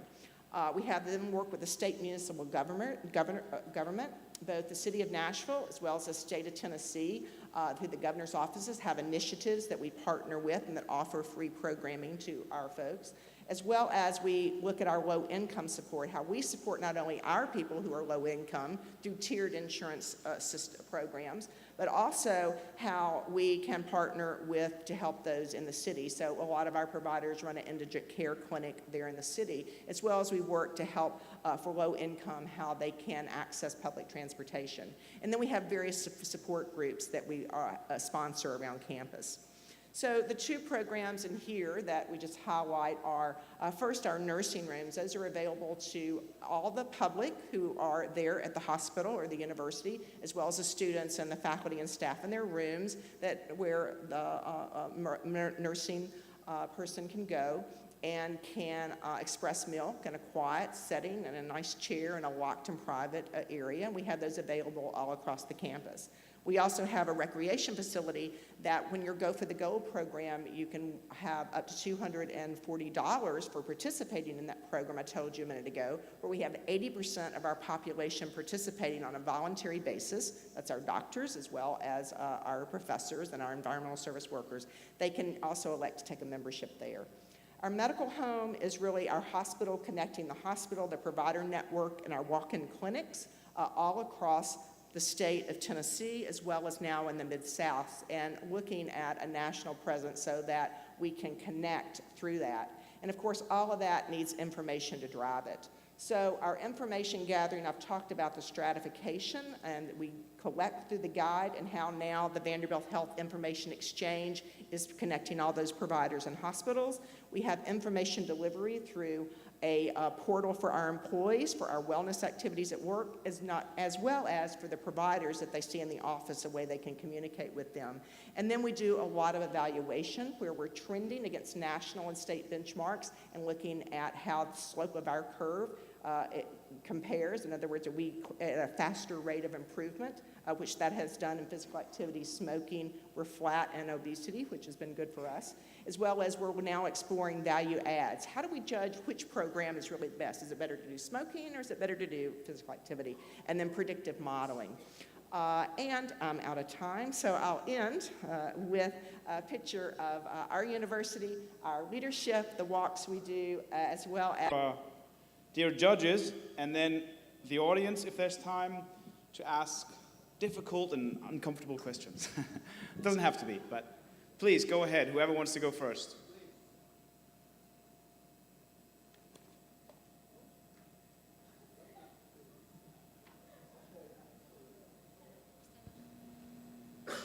Hi, thank you both for your presentations. We enjoyed it very much.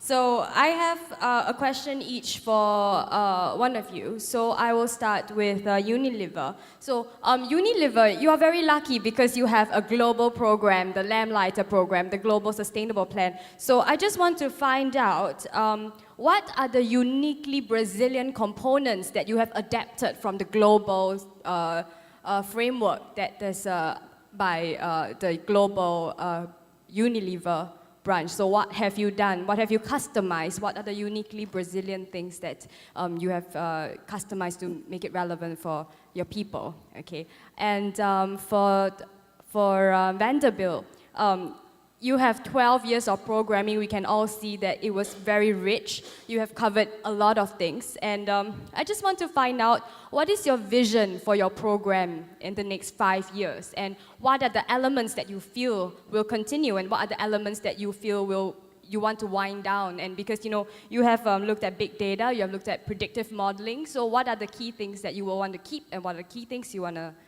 wind down? Thank you. Bom, se eu entendi corretamente a sua pergunta, o que é que nós fizemos no Brasil para atender essa política global? As políticas da Unilever, elas devem ser atendidas na sua íntegra, ou seja, o nosso grande foco a nível de saúde, em termos de prevenção e promoção, é adaptar aquilo que nos chega em termos de política à realidade do Brasil. Dentro da Unilever, nós temos todo tipo de público e de classes sociais e de necessidades. Então, nós buscamos executar da maneira mais simplificada, de forma a atender aquela necessidade. O aspecto mais importante, que era um grande desafio para a gente, é fazer com que essa população realmente começasse a praticar uma atividade física como rotina. E os nossos programas são praticamente 100% custeados pela organização, suportados pela organização, e isso facilita muito esse processo, principalmente quando falamos de uma população de baixa renda, que são os nossos trabalhadores das nossas fábricas, na grande maioria das vezes. Ok?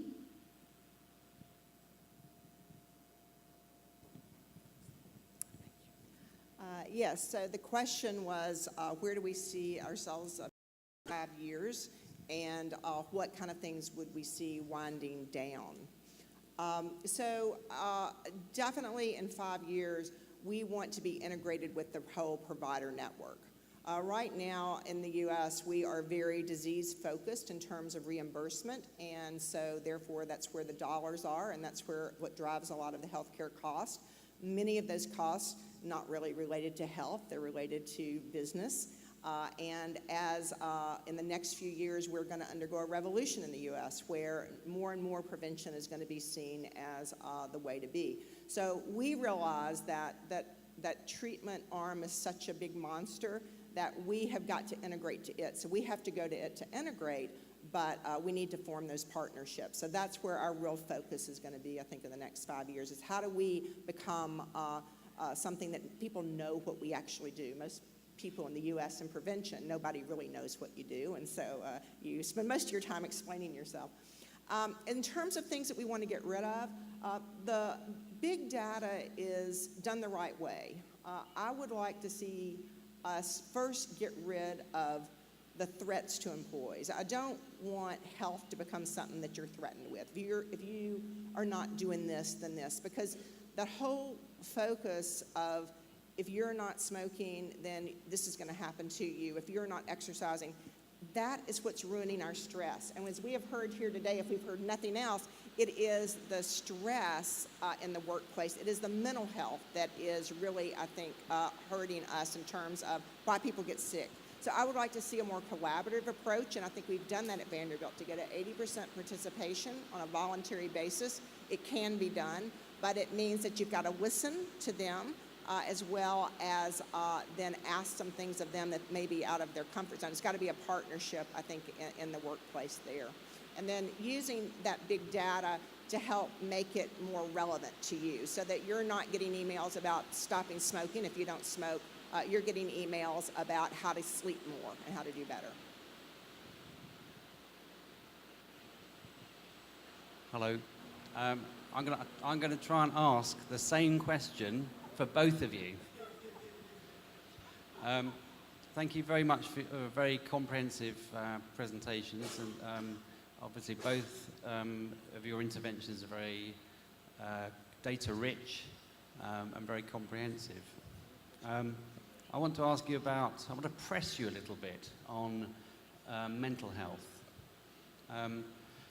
One of the things that was missing from both your presentations was what your organisations are there for, what your sort of business purpose is, and obviously it's important to link what you do in terms of health and well-being to your purpose as an organisation. And it strikes me that in many organisations there's a challenge to get a balance between work pressure and well-being. So my question is really about how you manage the balance between work pressure and well-being.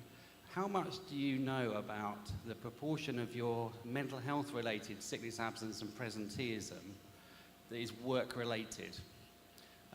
You've talked about work-life balance and pressure outside work, but how much of it is actually to do with the work that people do, the way their jobs are designed, the culture of the organisation? And more specifically, what are you doing to deal with the underlying causes of those problems, and how are you dealing with the stigma of mental health in your organizations?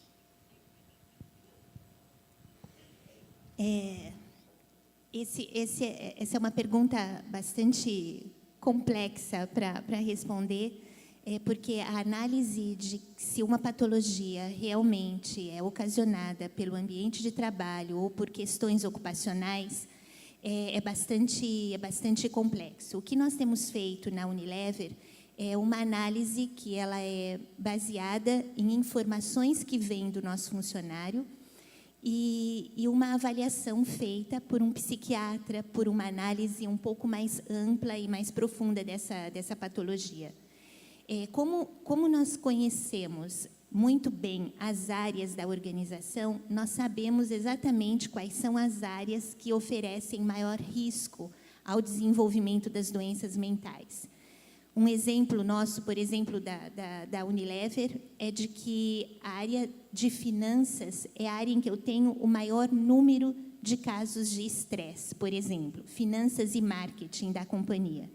E, para mim, isso é bastante óbvio que alguma coisa tem a ver com o trabalho. Provavelmente, essa patologia de estresse, ansiedade, depressão tem uma relação com o trabalho, porque nós conhecemos exatamente a forma que esse trabalho é feito e o quanto de pressão esse funcionário sofre no dia a dia. E é exatamente por isso que a nossa política de saúde mental, ela tem como o primeiro pilar o envolvimento da liderança e da gerência, no sentido de trazermos mais para perto da nossa área de saúde, facilitar o conhecimento para esse público, no sentido de que eles possam nos ajudar a modificar esse nível de pressão que nós temos na área. Ok?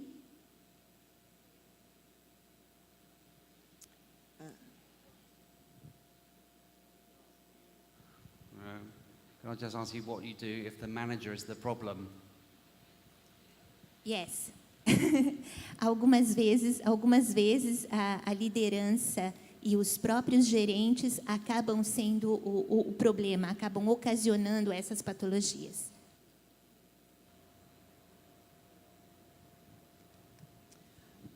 So mental health became very core to our institution back in the 90s. It began with, in the occupational health clinic, there became people that were coming in and having problems, and so they recruited a provider to come in and sit in the clinic and do some work and did a little bit. But in the later 90s, we had 8 events that occurred in the course of 2 years, where we had 8 physicians whose careers ended early, either from suicide, homicide, or from a major life mental health event. And that was a real wake-up call for the institution. And so the board there, who's the medical board, recognized that there was something we needed to do about that. And so they formed a special program within the EAP that was already seeing staff to address physician health. We call it physician wellness, but it's a physician, EAP. And we ran it just like we did the EAP, and then the nursing also began one. So we had these programs, because they are different specialized when you're dealing with licensure and you're dealing with professionals. Our faculty then that expanded to all faculty. So now all of our faculty and staff have access to a EAP program that is targeting their specific problems, and we have about a 5% participation rate. So 5% last year, we dealt with about 300 of our faculty and physicians. That was our incidence rate. Our prevalence rate was about 800. So we were dealing with up to 15% or so in areas of emotional and behavioral health. Now, what happened over the years, though, is when it first started, it was all about depression and anxiety and addiction. It was about those things that we all think of about mental health. But the more the program got going and we started thinking about how do we prevent these things and trying to back this up so that they didn't, what do you do before it gets to a diagnosis?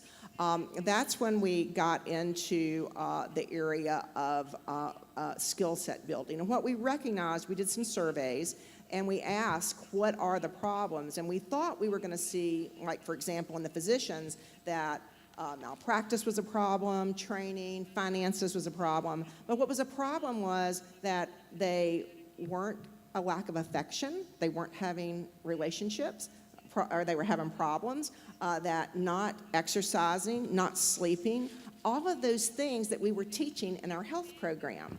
And it was a real wake-up call for me in terms of how we have to promote health as about how you preserve your career. How do you take care of yourself? How do you really do stress? And we started doing that around in 2000 or so.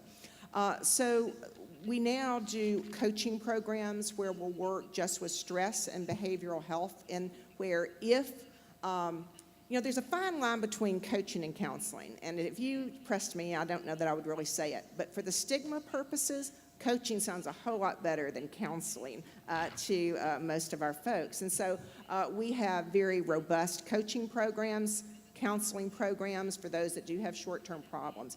And what we're finding is that, in life, it seems like everybody has these things, like their workplace and their home life and their enjoyment, and they all kind of move along, their finances. And if one or two of them have a problem, I can make it. But when you get to 3 or 4 of those, then it tips me over to have a problem. So I think work, when you say work the cause, it's a contributor, and certainly bad supervisors. And so, one of the things is that we do is work with our leadership to teach, leadership skills more for our managers. But we also work with our employees to help them understand, what do you do? How do you deal with somebody who is not treating you the way you want to be treated? And what are ways, of course we have laws, but if you're having a disagreement, how can we help coach you through that, a better way to talk to somebody? So it's both sides. We try to work with both sides, everybody taking responsibility.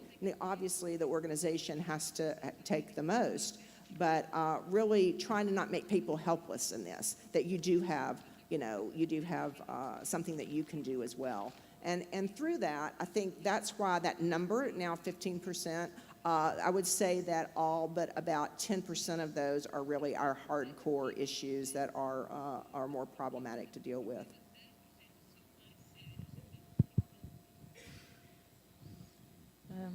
Thank you very much to you both for presenting very comprehensive programs that you're running.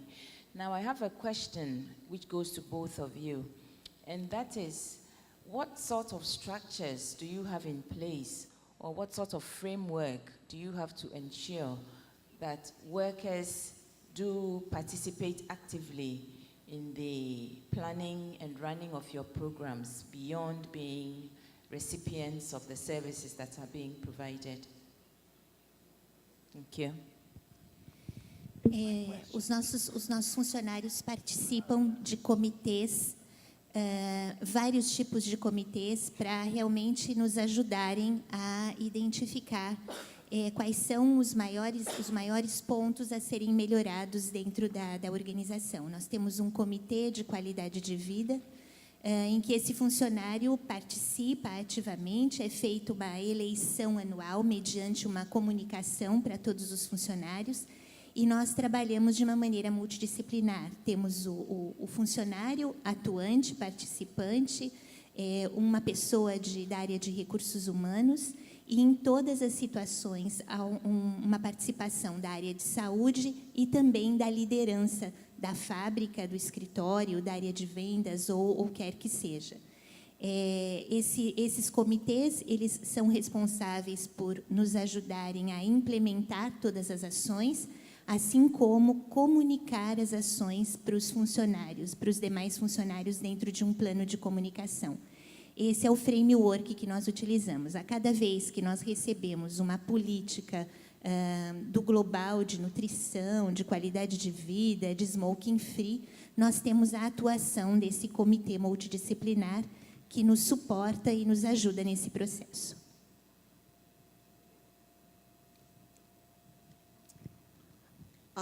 So we have, when we first began our programs in prevention, we had a financial incentive that was associated with the program. It was $240, they could earn up to $240 for doing their health assessment and participating in different wellness actions. And that number really hasn't increased over the last 15 years. And that captured people who are driven by financial incentive, but it wasn't everybody. Our high-income earners and our faculty, our physicians, that really wasn't catching their attention.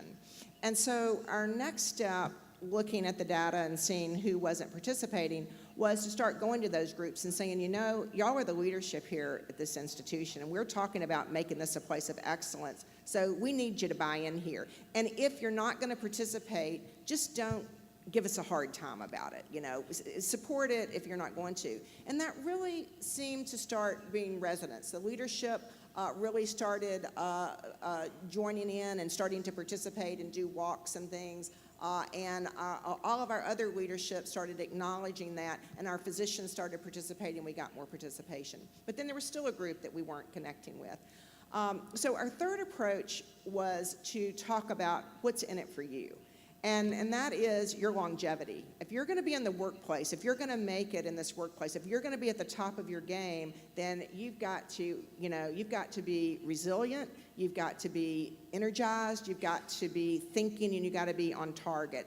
And for that brought in another group. Now, there's probably about 10% that, short of anything, they just don't trust the program, they don't like the program. But, we've looked at who those people are, and it's very, their healthcare costs are really not the people whose healthcare costs are elevated. So we feel pretty good about that, and we're willing to accept that we're not going to have 100%. But I think if we force them to do it, they really would just figure out a way around it anyway. So it's like, we just get them in other ways and wait for them to become enlightened one day.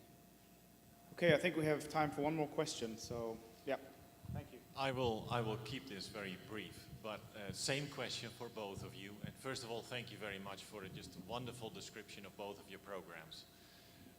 My question is, after all these years of working so hard on this topic in your organizations, what result would you pick to tell us about that you're most proud of?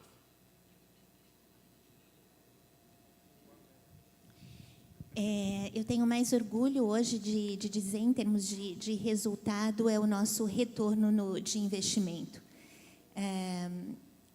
Eu sempre fui muito questionada pela organização. Eu tenho 23 anos que eu trabalho na Unilever, e hoje eu me sinto muito confortável de ir para uma reunião do board da companhia para falar dos nossos programas de saúde, assim como solicitar mais recursos para investirmos mais e fazermos melhor o que a gente tem feito até agora. A questão de termos um retorno de investimento realizado por uma companhia externa que nos dá a certeza de idoneidade no processo me traz bastante orgulho de dizer que nos últimos 7 anos, somente um ano nós tivemos um retorno de investimento negativo.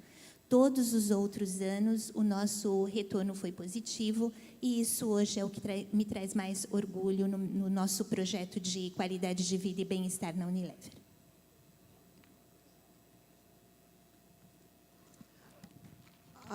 Well, the obvious one is we're still here. So, and if you're familiar with U.S. wellness programs, that's pretty good that we're still kicking. But I think seriously that 82% number of voluntary participation, and that it is across all classes of worker, all socioeconomic class, that they are participating.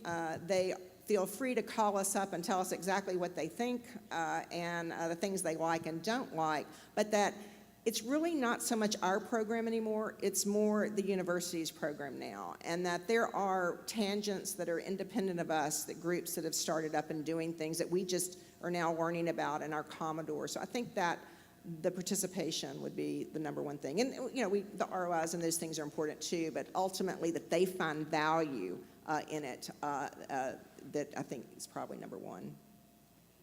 Great. Well, thank you so much. Let's give our 2 finalists a big hand again. Thank you.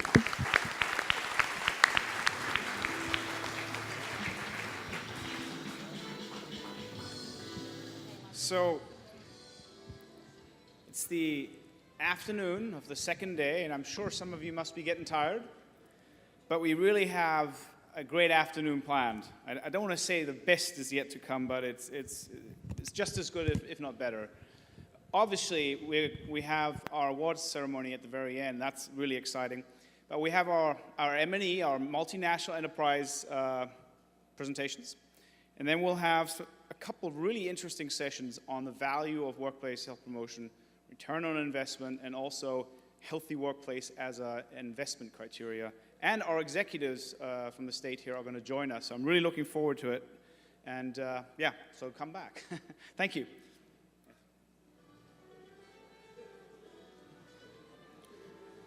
Nosso agradecimento aos representantes das empresas. Reforçamos o pedido para todos os senhores, todas as senhoras, para o preenchimento dos questionários sobre o pentáculo do bem-estar e também da avaliação deste evento. Em seguida, iremos ao almoço no restaurante na ala internacional, restaurante Vitória. As recepcionistas aqui do auditório irão encaminhá-los até a saída aqui, onde estarão as vans à disposição, os veículos para o deslocamento até o restaurante Vitória. E solicito também que os senhores e as senhoras peçam ao motorista da van para levarem todos os senhores, todas as senhoras, ao restaurante Vitória, na ala internacional. Nós iremos retomar as atividades às 2h15. Bom almoço.